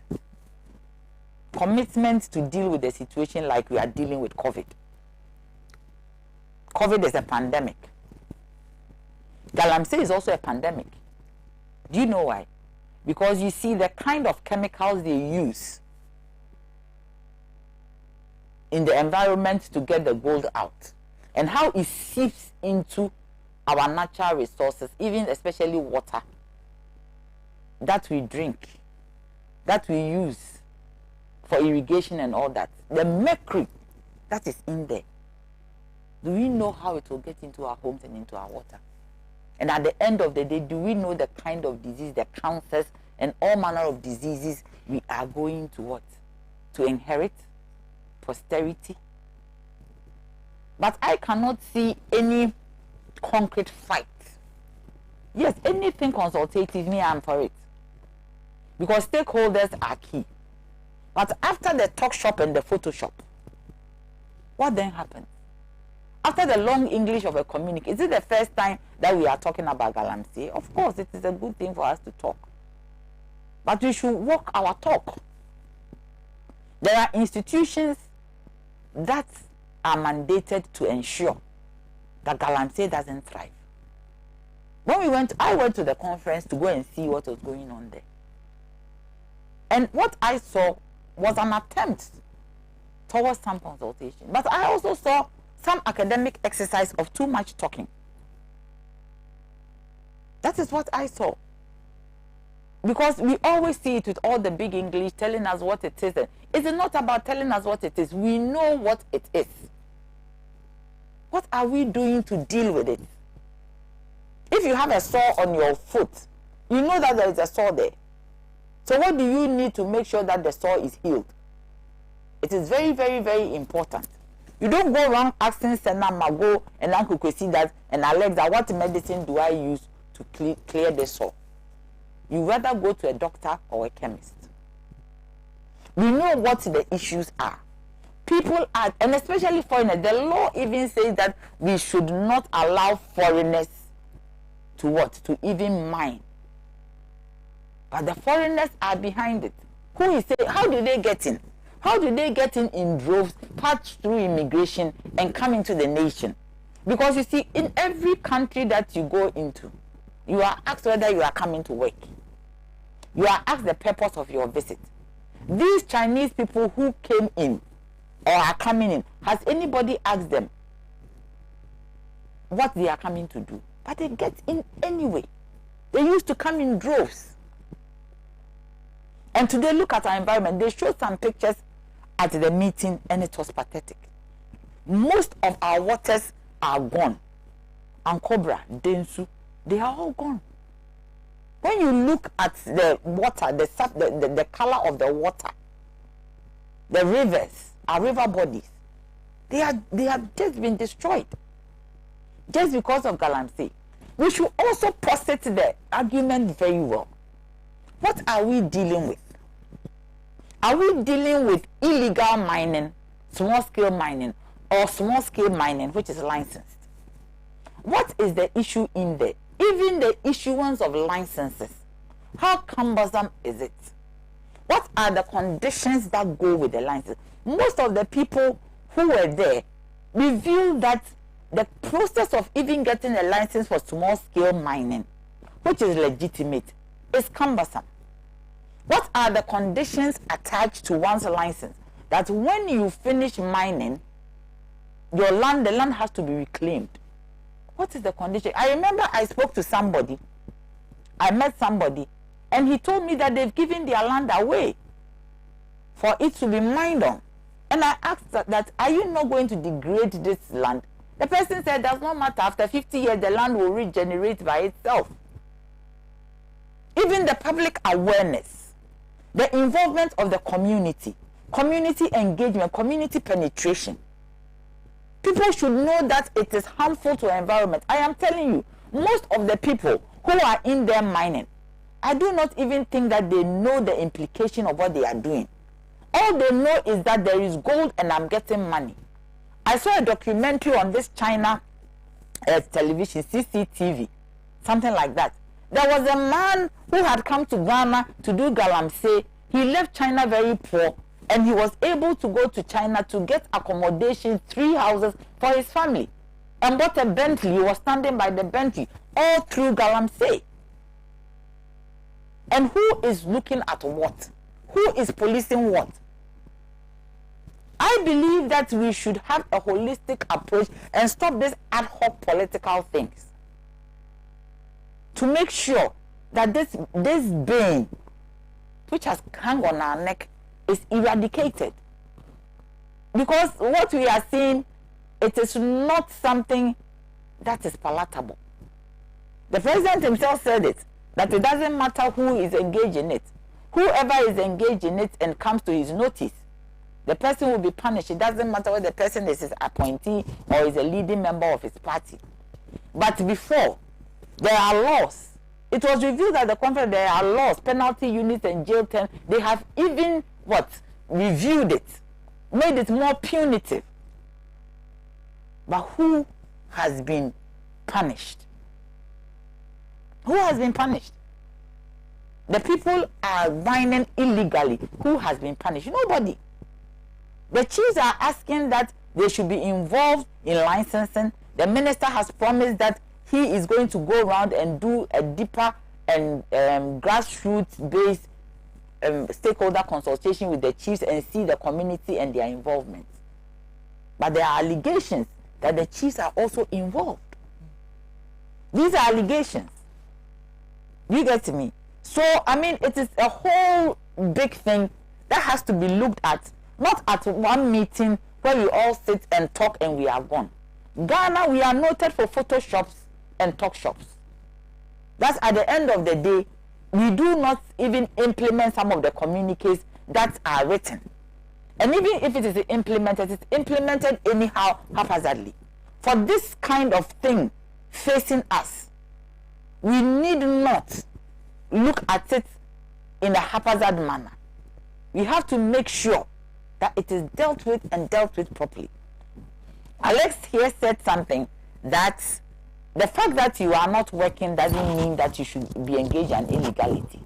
But the point is that people are hungry. The youth don't have jobs. In the intervening period, what kind of jobs can government create for the youth? After doing all the awareness, making sure that it's done legally, making sure that a quota is given for mining, even if the small-scale mining is illegal. I even believe that there should be a moratorium on small-scale, and I mean even the small-scale, the legal one, so that the land will be able to regenerate, so that we can also save our water bodies. But the government also should make sure that they find jobs for the teeming youth who are going into this Galamsey, because if they do not have work to do, certainly they will go into this kind of illegality. But then they should also look at the 1D, 1F. Make sure that the loans that they have taken on our behalf, that posterity is going to pay for, they should use some of it to create cottage industries. Industries in areas for people to work with, in the local areas, in the villages, in the towns. Just like Kwame Nkrumah did. Set up so many factories at the source of the resource, so that people will get jobs to do and they will not be attracted to engage in an illegality. I also want to just say that when Senior Comrade Kwesi Pratt talked about Peace FM, he also added, Alex, maybe you didn't hear, he also added that it is surprising that a station that is purported to be MPP gave more coverage to the NDC. He used the word purported. He saw all, but he used the word a station that is purported, an impression. Do you get it? There's an impression that Peace FM is an MPP-oriented station. But he said purported. He didn't just say that it's MPP, he said it purported, meaning that it has, I mean, that is the impression being created. So, I mean, when they are listening, they should listen to it with an ear that is not towards just arguments, but they should listen carefully. Because he used the word purported. So if somebody used the word purported, it is like he's saying that the impression has been created. The perception is that it is an MPP, but they gave an NDC some coverage. You should also be able to know the difference between coverage of events and commercial adverts that are paid for. I mean, as long as commercial adverts, any station wants money, it doesn't matter whether it's this or that. But he was talking about coverage of events, like maybe the NDC went here and had an event and the station was covered. And I believe that is what he was talking about. Thank you. Thank you. Thank you very much. Tafaina me here says, Sena, why national dialogue before government can do its work? When government goes to borrow those who use money, do they call for national dialogue? Please, we are tired. That's Tafa in Amra here. Who sent that? This one is from Isaac Tete, who says, good morning. May God bless you all. Sena, please tell the MPP man that if... okay. Is it that? Okay, thank you very much. I typically do not like when you can comment on issues, but when you go on my panel members, this one says, good morning. The true leader who cares about all and the ordinary Ghanaians is gone. We Ghanaians don't value what we have until we lose the leader of leaders, and the poor is gone. Thank you for that message. Mustafa from Tishi Estate says, for me, I think both MPP and NDC can't help this country. One day, the youth will rise against them. Mr. Pratt? Well, last weekend, I traveled to Bebiani. And then I traveled from Bebiani to Obuasi. And then moved from Obuasi to Kumasi. And what I saw convinces me that if something extraordinary is not done, this country will be in very serious trouble. One of the first things I noticed was that all the rivers and streams in this area have become muddy. They become muddy. You cannot use them for fishing. You cannot treat them for consumption in our homes and so on. It would even be difficult to use them for plant production. The water bodies have simply been destroyed. You understand? Now, the other thing which I saw was, the fact that these are supposed to be some of the richest lands in our country. These lands have gold in them. And yet, the roads are horrible. I mean, the road from Bebiani to Obuasi, it's so horrible. A journey which should have taken us a couple of minutes and so on, maybe maximum 1 hour and so on. We ended up spending about 3 hours on that road, 3 to 4 hours on that road. Bumpy, potholed, and everything. Now, I'm raising this to indicate that we are not benefiting from these resources. Listen, Obuasi town roads, you will be shocked, are in a horrible state. Some parts of Obuasi, the roads are impassable. So, then the third thing I saw was the movement of excavators on these roads. And I'm asking myself, why so many excavators on this road? Where are these excavators going? Where are they coming from? What are they being used for in these areas? So much. Everywhere you pass, an excavator is moving, and so on. Very frightening. Now, Sena, Galamsey, Galamsey, or mining generally, presents huge problems for this country's economy, for its ecology, and for everything. This phenomena is destroying our forests. The destruction of our forests comes with so many other things. The very simple elementary geography we learned says that rainfall patterns are dependent on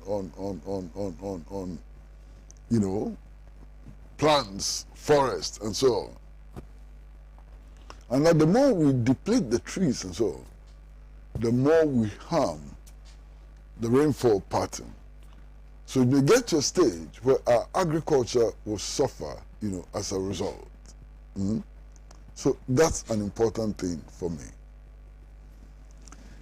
The other important thing for me is that if you look at Ghana, the map of Ghana, and you see all these rivers crisscrossing, you know, Ghana and so on, and most of them emptying into the Atlantic, you know, Ocean and so on, and you come to know that Ghana is dependent on the importation of fish, you must be worried. You must be worried. Now we have so destroyed our rivers and so on, that those rivers which used to be sources of fish no longer produce fish. And even when they produce fish, the fish is not healthy. You cannot eat the fish. It is poisoned and so on. So that's an aspect of it. Now, not long ago, TWN, the Third World Network, published a report. And I was completely scandalized when I realized that the level of arsenic in oranges grown in Obuasi was 10 times more than the level which is allowed, World Health Organization allows for consumption. What does this mean? It means simply that people in Obuasi are eating poison. Anytime they eat an orange, they're eating poison and so on. Now, we are also being told that all of these activities are destroying what they call biodiversity and so on. Our forests don't just hold trees and so on. Our forests also hold medicinal plants. Until recently, most of us, our grandparents and so on, depended on these forests and the plants in them to cure diseases like malaria and so on. We are destroying all of that. Now, in today's world, if you go to China, plant medicine has become a big thing, you know. But here, we are destroying all of these plants which serve as raw materials for producing medicines that deal with tropical diseases and so on. We are destroying them. Yesterday, I repeated a very interesting story that I was told some years ago. You see the Akosombo Dam. On top of the Akosombo Dam, we built a presidential lodge. Where that presidential lodge is was not the original place where it's supposed to be located. The original place where the presidential lodge was supposed to be located was a place where we had some very unique plants. Plants which could only be found there in the world and so on.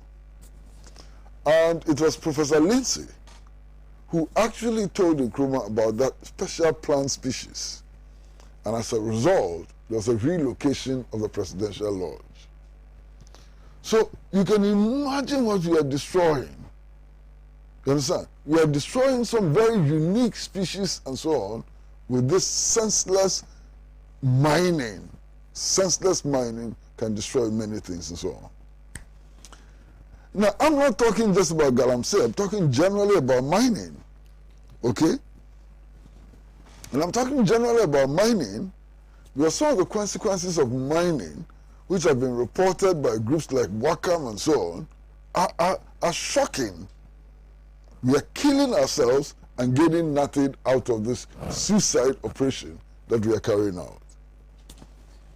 So now today, Ghana is supposed to be one of the leading producers of gold. We have manganese, we have diamonds, we have all kinds of minerals embedded in our soil. Look at the level of poverty and misery in Ghana.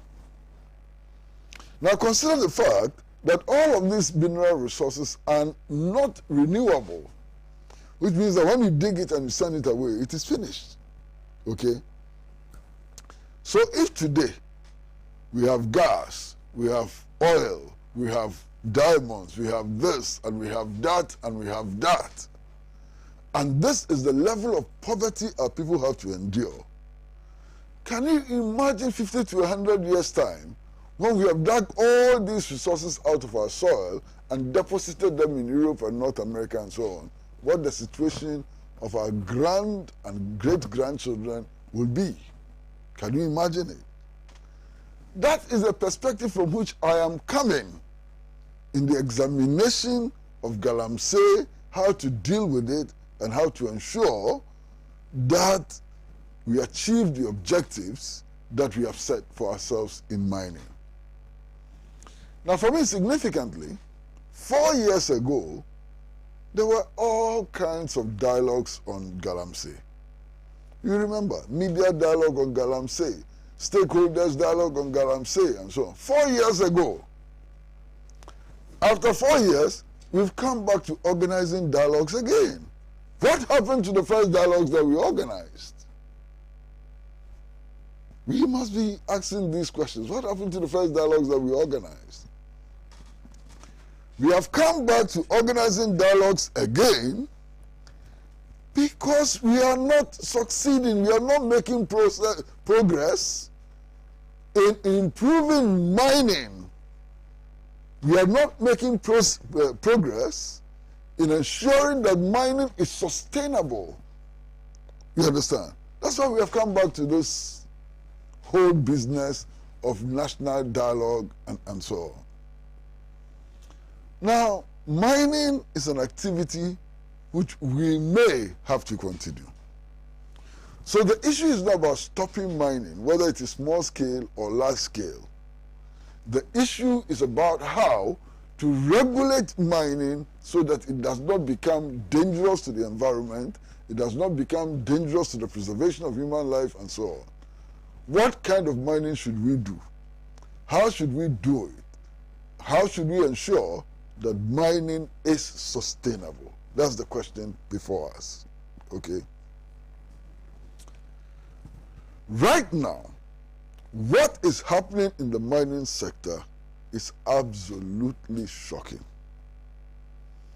Let's take what has come to be known as Galamsey. And I'm not one of those people who will reduce this to a partisan contest. Nobody can convince me that when you look at Galamsey today, you won't find all kinds of people from all kinds of political parties engaged in it. They're all engaged in it.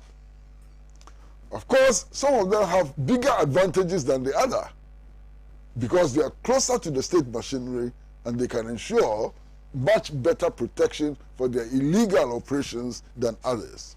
But everybody is in there. We hear all kinds of stories. Everybody is in there. You understand? And that is the worry.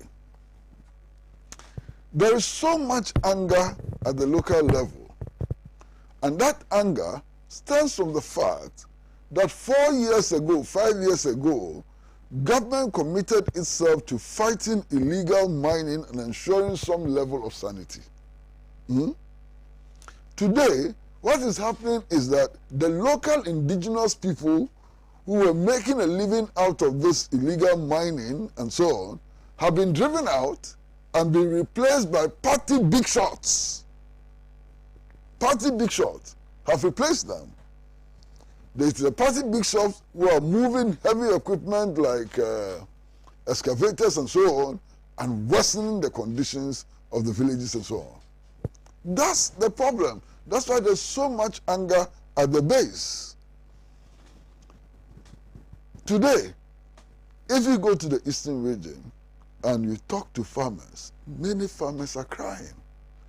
Many farmers are crying. Farmers have cultivated cocoa farms, they've cultivated palm and so on. They wake up in the morning and the whole farm has been destroyed. And these operators offer them compensation which they decide is on their terms and so on. So farmers are crying. There are even reports of farmlands which have been taken over from the farmers and handed over to these mining operations by the custodians of the land themselves and so on. So our agriculture is suffering severely. Farmers are being more impoverished as a result of these activities and so on. And it's most troubling.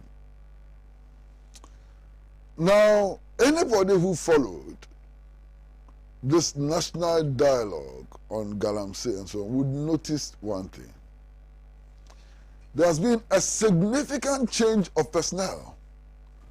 Most of those people who used to drive this effort were not visible in this new attempt to organize a national dialogue. It is significant to note, for example, that the minister for the sector had been changed, and that you now have a new minister in the person of Honorable Samuel Abu Jinapo. Okay? Now, why has there been a change in leadership in this struggle? Is it that the president has noticed that those into whose hands he entrusted this assignment have failed? Is that what the president has noticed? Now, if that is what the president has noticed, what gives him confidence that the new hands will do better than the old hands? Now, here's my personal testimony, and it's a personal testimony, you understand. I've known Samuel Abu Jinapo over some period of time. There's no doubt that he has a lot of energy, I mean, anybody who knows him knows that he has a lot of energy and so on. I want to believe that he will bring this energy to bear on this struggle.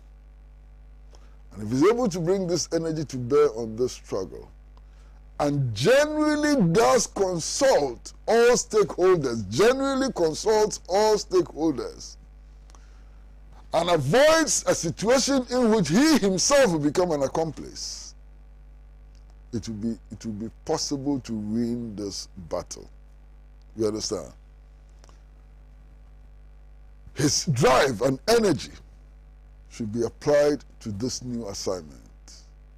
And he should at all times resist the temptation to become an accomplice. And if he does this, he will make some headway.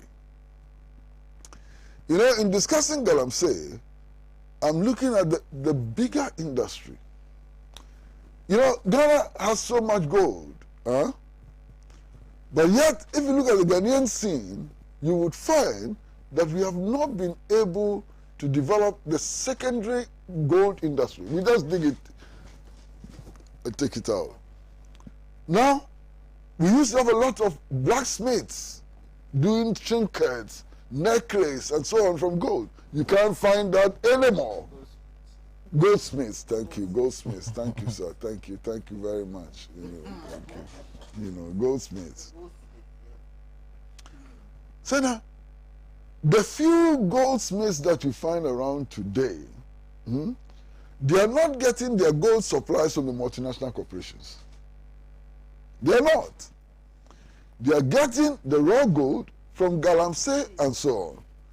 So if you don't do it well and regulate it well and so on, you will kill the goldsmithing industry.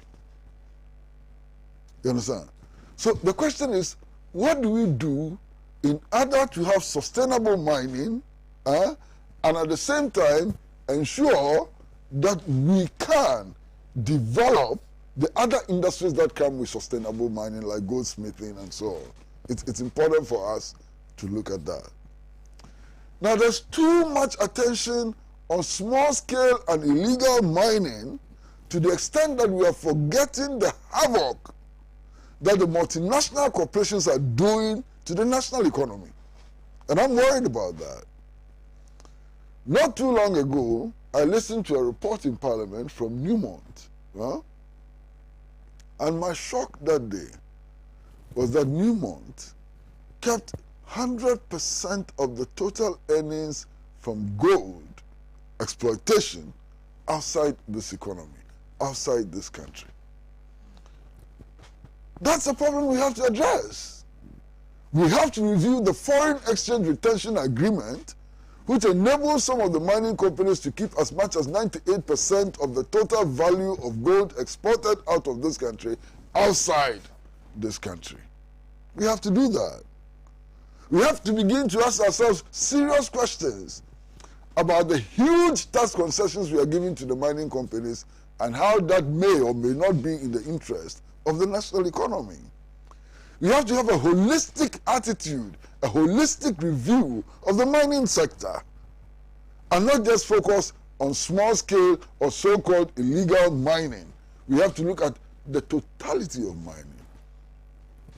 And I was hoping that in all of these efforts, somebody will attempt to speak to Professor Akilakpasoya,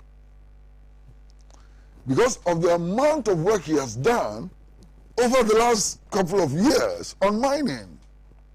You understand? Professor Akilakpasoya has done a lot of work on mining.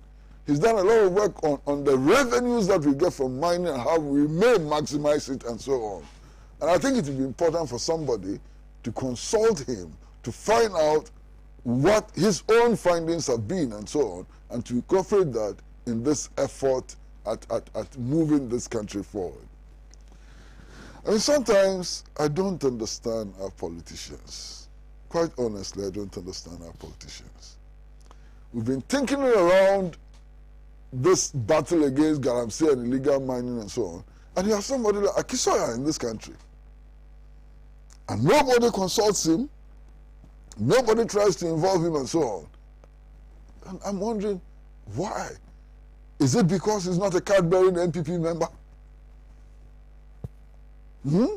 There is so much, this country has so much resource. This country has so many qualified human beings, experienced human beings and so on, who are not being used simply because every assignment, every job must go to party people. That's a problem we have to address. Finally, what can I say but to wish Samuel Abujinapo well in this Herculean enterprise. Wish him well, and I do hope that he would consult many people with some relevant information and expertise, so that this battle to preserve our environment and to make sure that we derive maximum benefits from our mining endeavors succeeds. Thank you. Thank you very much. Unfortunately, we have 10 minutes to go. We don't have enough time to even discuss the issue on power. But let me do a few messages, perhaps, no, I think that what I can do is, if anybody has any other issues flowing from what we have discussed so far, because the power issue, 2 minutes, I'm not sure it will be. Short, 2 minutes. There's nothing you can't discuss in 30 seconds, including the exploration of the moon. That's an impossibility. I'll start with Nana. I'll start with you. I just want to start with you. Angelo Kodefia was saying, Sena, putting a Kwapin Polo in jail is just like Akufo-Addo making public announcement preventing Ghanaians from doing Galamsey, while his party and government officials employ Chinese national in that venture. Charles Bichi was captured on tape as evidence for prosecution, but our president, with his eye, with its glasses, failed to see that. The national dialogue is another venture to deceive Ghanaians. Thank you for that message, Kojo Chumbwa. I'm quoting Kojo when it's Angelo Kojo here, but that means they have a message from Kojo Chumbwa. But I'll read that a bit later. Nana. I mean, we don't have much time. It is time for us to look at the state of our electricity subsector of the energy sector. this issue of Dumso started from Rawlins's time. It gets solved, then it rears its head again. So we have to have a dialogue. We have to look at the state of our electricity sector and bring in people who have expertise, people who have done it before, who have been there, irrespective of their political background. Because you see, you cannot politicize the issue of electricity. And we shouldn't also hide and say that, be in denial, that's the right way, that we are not in Dumso. This Dumso is different. There is no Dumso that is different. Dumso for 2 minutes is Dumso. And you need to deal with it. And if you do not deal with it, it will come back and hurt you, hurt the whole nation. Because you see, the cost of unserved energy is more expensive than served energy. We need to be very, very, very conscious of that. And in this COVID and the way the economy has gone down, if we sit down and let Dumso come and take over, the whole nation is in trouble. When my light goes off, it does not matter whether I'm CPP, it does not matter whether I'm NDC or MPP, it affects me. We shouldn't be partisan about it. We need to have a nationalistic approach to solving the situation. Thank you. Thank you. I've heard in Identitas, let's look at some interesting parallels of 2017 and 2021. Galamsey issues were strongly and aggressively provoked by the MPP government from April 2017. This captured a lot of public attention and gave the government a breathing space. Is it not interesting that around the same time during their second term, they have thrown in the Galamsey issues again, and it is capturing public discourse? The serious cost of living problems, high fuel price, power outage, etc., appear to be parried away. Public attention is on high cost of living, the power issues, unemployment, etc. Alex, please. Thank you. I think the issue of our energy is also what I would like to comment on. I think somewhere in the end of March, the communications manager of GridCo came out to inform the whole country that they have planned maintenances from April to July. I think that is fine, but to those people who have been given the duty to manage our energy, when you have come out with such a planned maintenance, it is a project. Therefore, you have to apply project management principles and skills. If that is done, because as Nanaya said, when the power goes off, whatever political divide you belong to doesn't matter. If you have to suffer it, you will suffer it. So I think people have been given the job to do, and this is the time we should push them. If they don't have the skill we require to manage the job they have to do, then something must be done. Because definitely, if you plan a major maintenance in the country from April to July, you don't come and tell us at the end of March, 29th March, that this is what you plan doing. Because before 29th March, we should know exactly what you are doing at which places, and we should know how long you are putting off lights at the various places. Because from April to July, I'm not going to talk about whether it's Dumso or it is not Dumso. April to July, it is a very definite period. So when it comes and goes, and still the outages are on, then we can be talking whether this is a Dumso or this is not like the other Dumso. I'm not interested in that. I'm interested in the people, because sometimes we politicians, we beat ourselves with these things, and we allow the technocrats we employed, that the state employees, to do the work, to run away with their deficiencies. We have to push GridCo and ECG managers to let us know exactly what they are doing. They should give us times as to which substations are they working on, and for which period, and which periods in the day are people's light going to go off. Because when that is done, all of us will be once we know what is going on, we will now be at peace with ourselves. So seriously, I am not interested in which people which political period do we have them so. My interest is people who have been given the job must do their job, so that when there is anything that the political outfit have to do, that also will be done. That is all I want to say about the DMSO for now. Thank you. Thank you, Alex. Hostage taking Madina says Akufo-Addo took over the corruption fight on the low from John Mahama and is now 100% under him. The only cheapest commodity in Ghana now is, you see, thievery and corruption is very common in every government institution that you go to. Thank you for that message. Margo? I'm laughing because, you see, anytime the MPP is found wanting, they will be quickly calling for consensus, and, you know, anytime. People have been given their jobs to do. The only person in this country who has a social contract with the citizen is President Nana Addo Dankwa Akufo-Addo. So he is sleeping on his job. We gave him the mandate to rule. We entrusted our resources to him. No, apart from him, nobody else who has been given a job to do. It's Nana Addo Dankwa Akufo-Addo.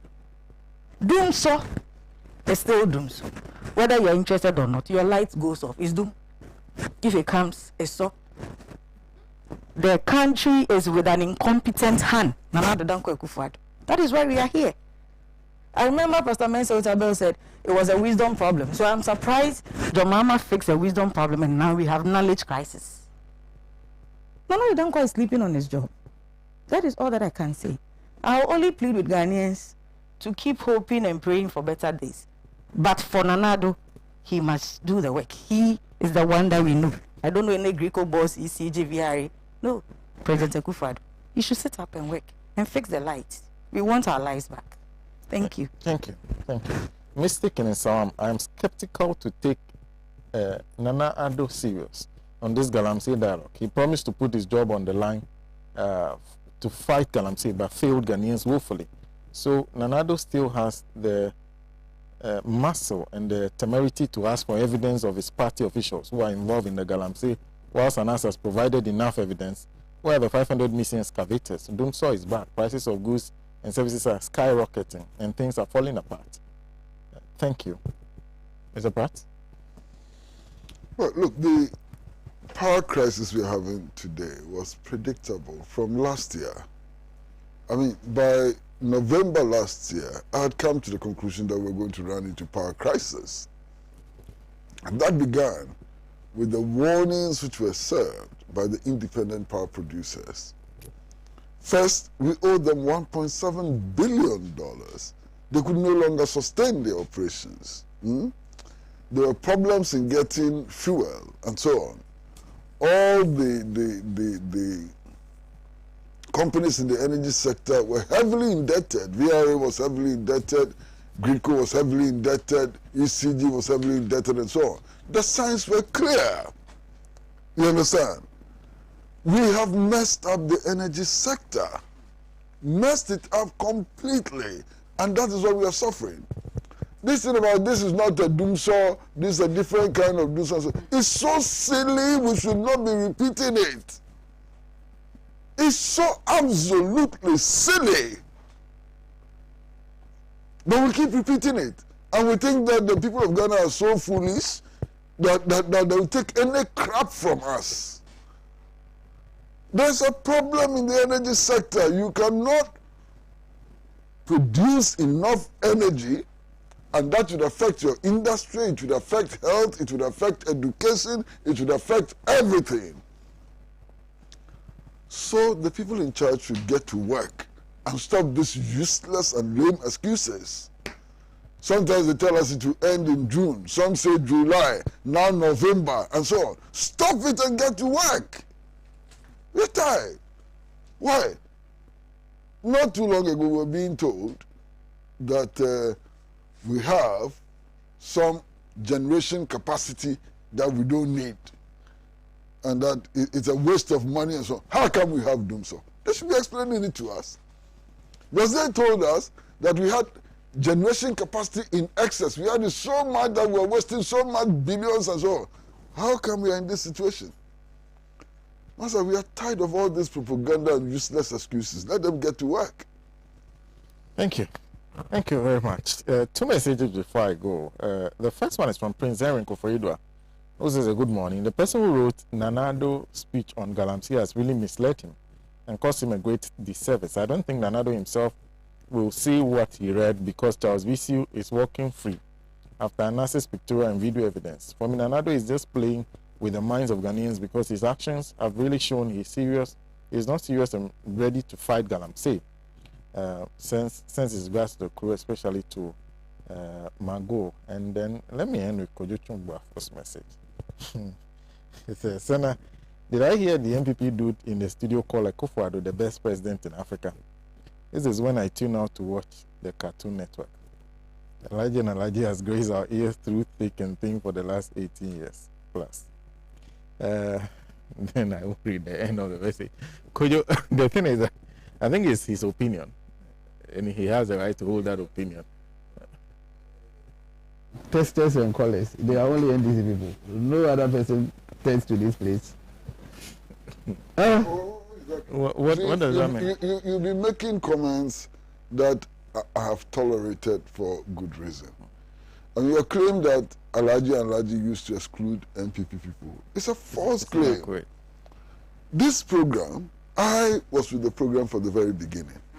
How many MPP prominent people have not been participating in this program? Paula Foko was a regular panelist on this program. Kwabena Ejejepon has been on this program. Egbert Fable has been on this program. Mention them. So many of them have been on this program. Kennedy Ejapon used to be on this program, and so on. What happens is that it gets to a time, Philip London yeah, was a regular panelist for 3 years on Alhaji and Alhaji.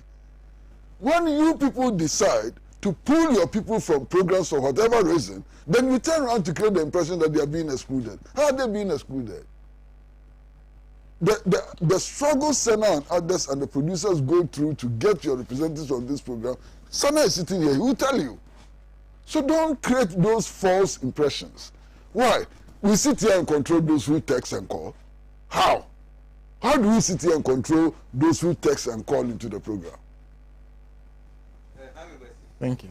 You don't hold the phone that the messages are read on.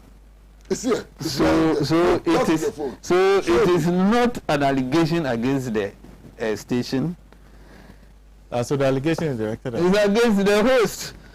Right. So now I test and read myself. No, so at least if somebody will rebut what I said, I expected the host to say that. But you have also not demonstrated that somebody you know sent in a message and I have not read it. Oh no, I have not said that. But yes, I've read messages here. I didn't hear this one. Even the assumption that any message critical of MPP must be coming from NDC is false. Yeah. Last week, Saturday, I heard one of your most prominent members, Adainimo, say that because of the poor performance of the MPP administration now, the president, if he were to contest for the position of constituency youth organizer, even in the MPP, will lose. Is that also an NDC message? Listen to your own people. Last night, I was reading an article which had just been written by Kwabena Kennedy about MPP going into 2024 elections. Go and read it. So now everybody has become NDC. No, so you are now relying on Kennedy for MPP. Is he not an MPP member? Have you cited him? That should be it for the show for today. You have Mr. Kwesi Praddy now is managing editor of the Insight newspaper. Nana Yajantwa is the general secretary of the Convention People's Party. You also had Alexander Mate, who is a 2020 parliamentary candidate of the New Patriotic Party in Ningo Pram Pram, who seems to have a lot to say about the show. Very interesting, without necessarily knowing the history of the show anyway. But a big thank you to Margot for joining us. Margot is, I really didn't want to say a former MC of Suhum, but that came up very strongly today. And she's just the immediate deputy spokesperson of the NDC 2020 campaign team. Thank you very much for joining us this morning. My name is Sena Nombo. A big thank you to Johnny and the rest of the production crew, my camera guys and everybody that worked on this. A big thank you to our affiliate stations across the country, particularly to Ahunto 92.3 FM and Volta 1 TV. We are back same time next week with another edition of the show. Enjoy the rest of your weekend and have a fruitful week. Let's meet here on Pan African TV on the mother of all talk shows, Alhaji and Alhaji.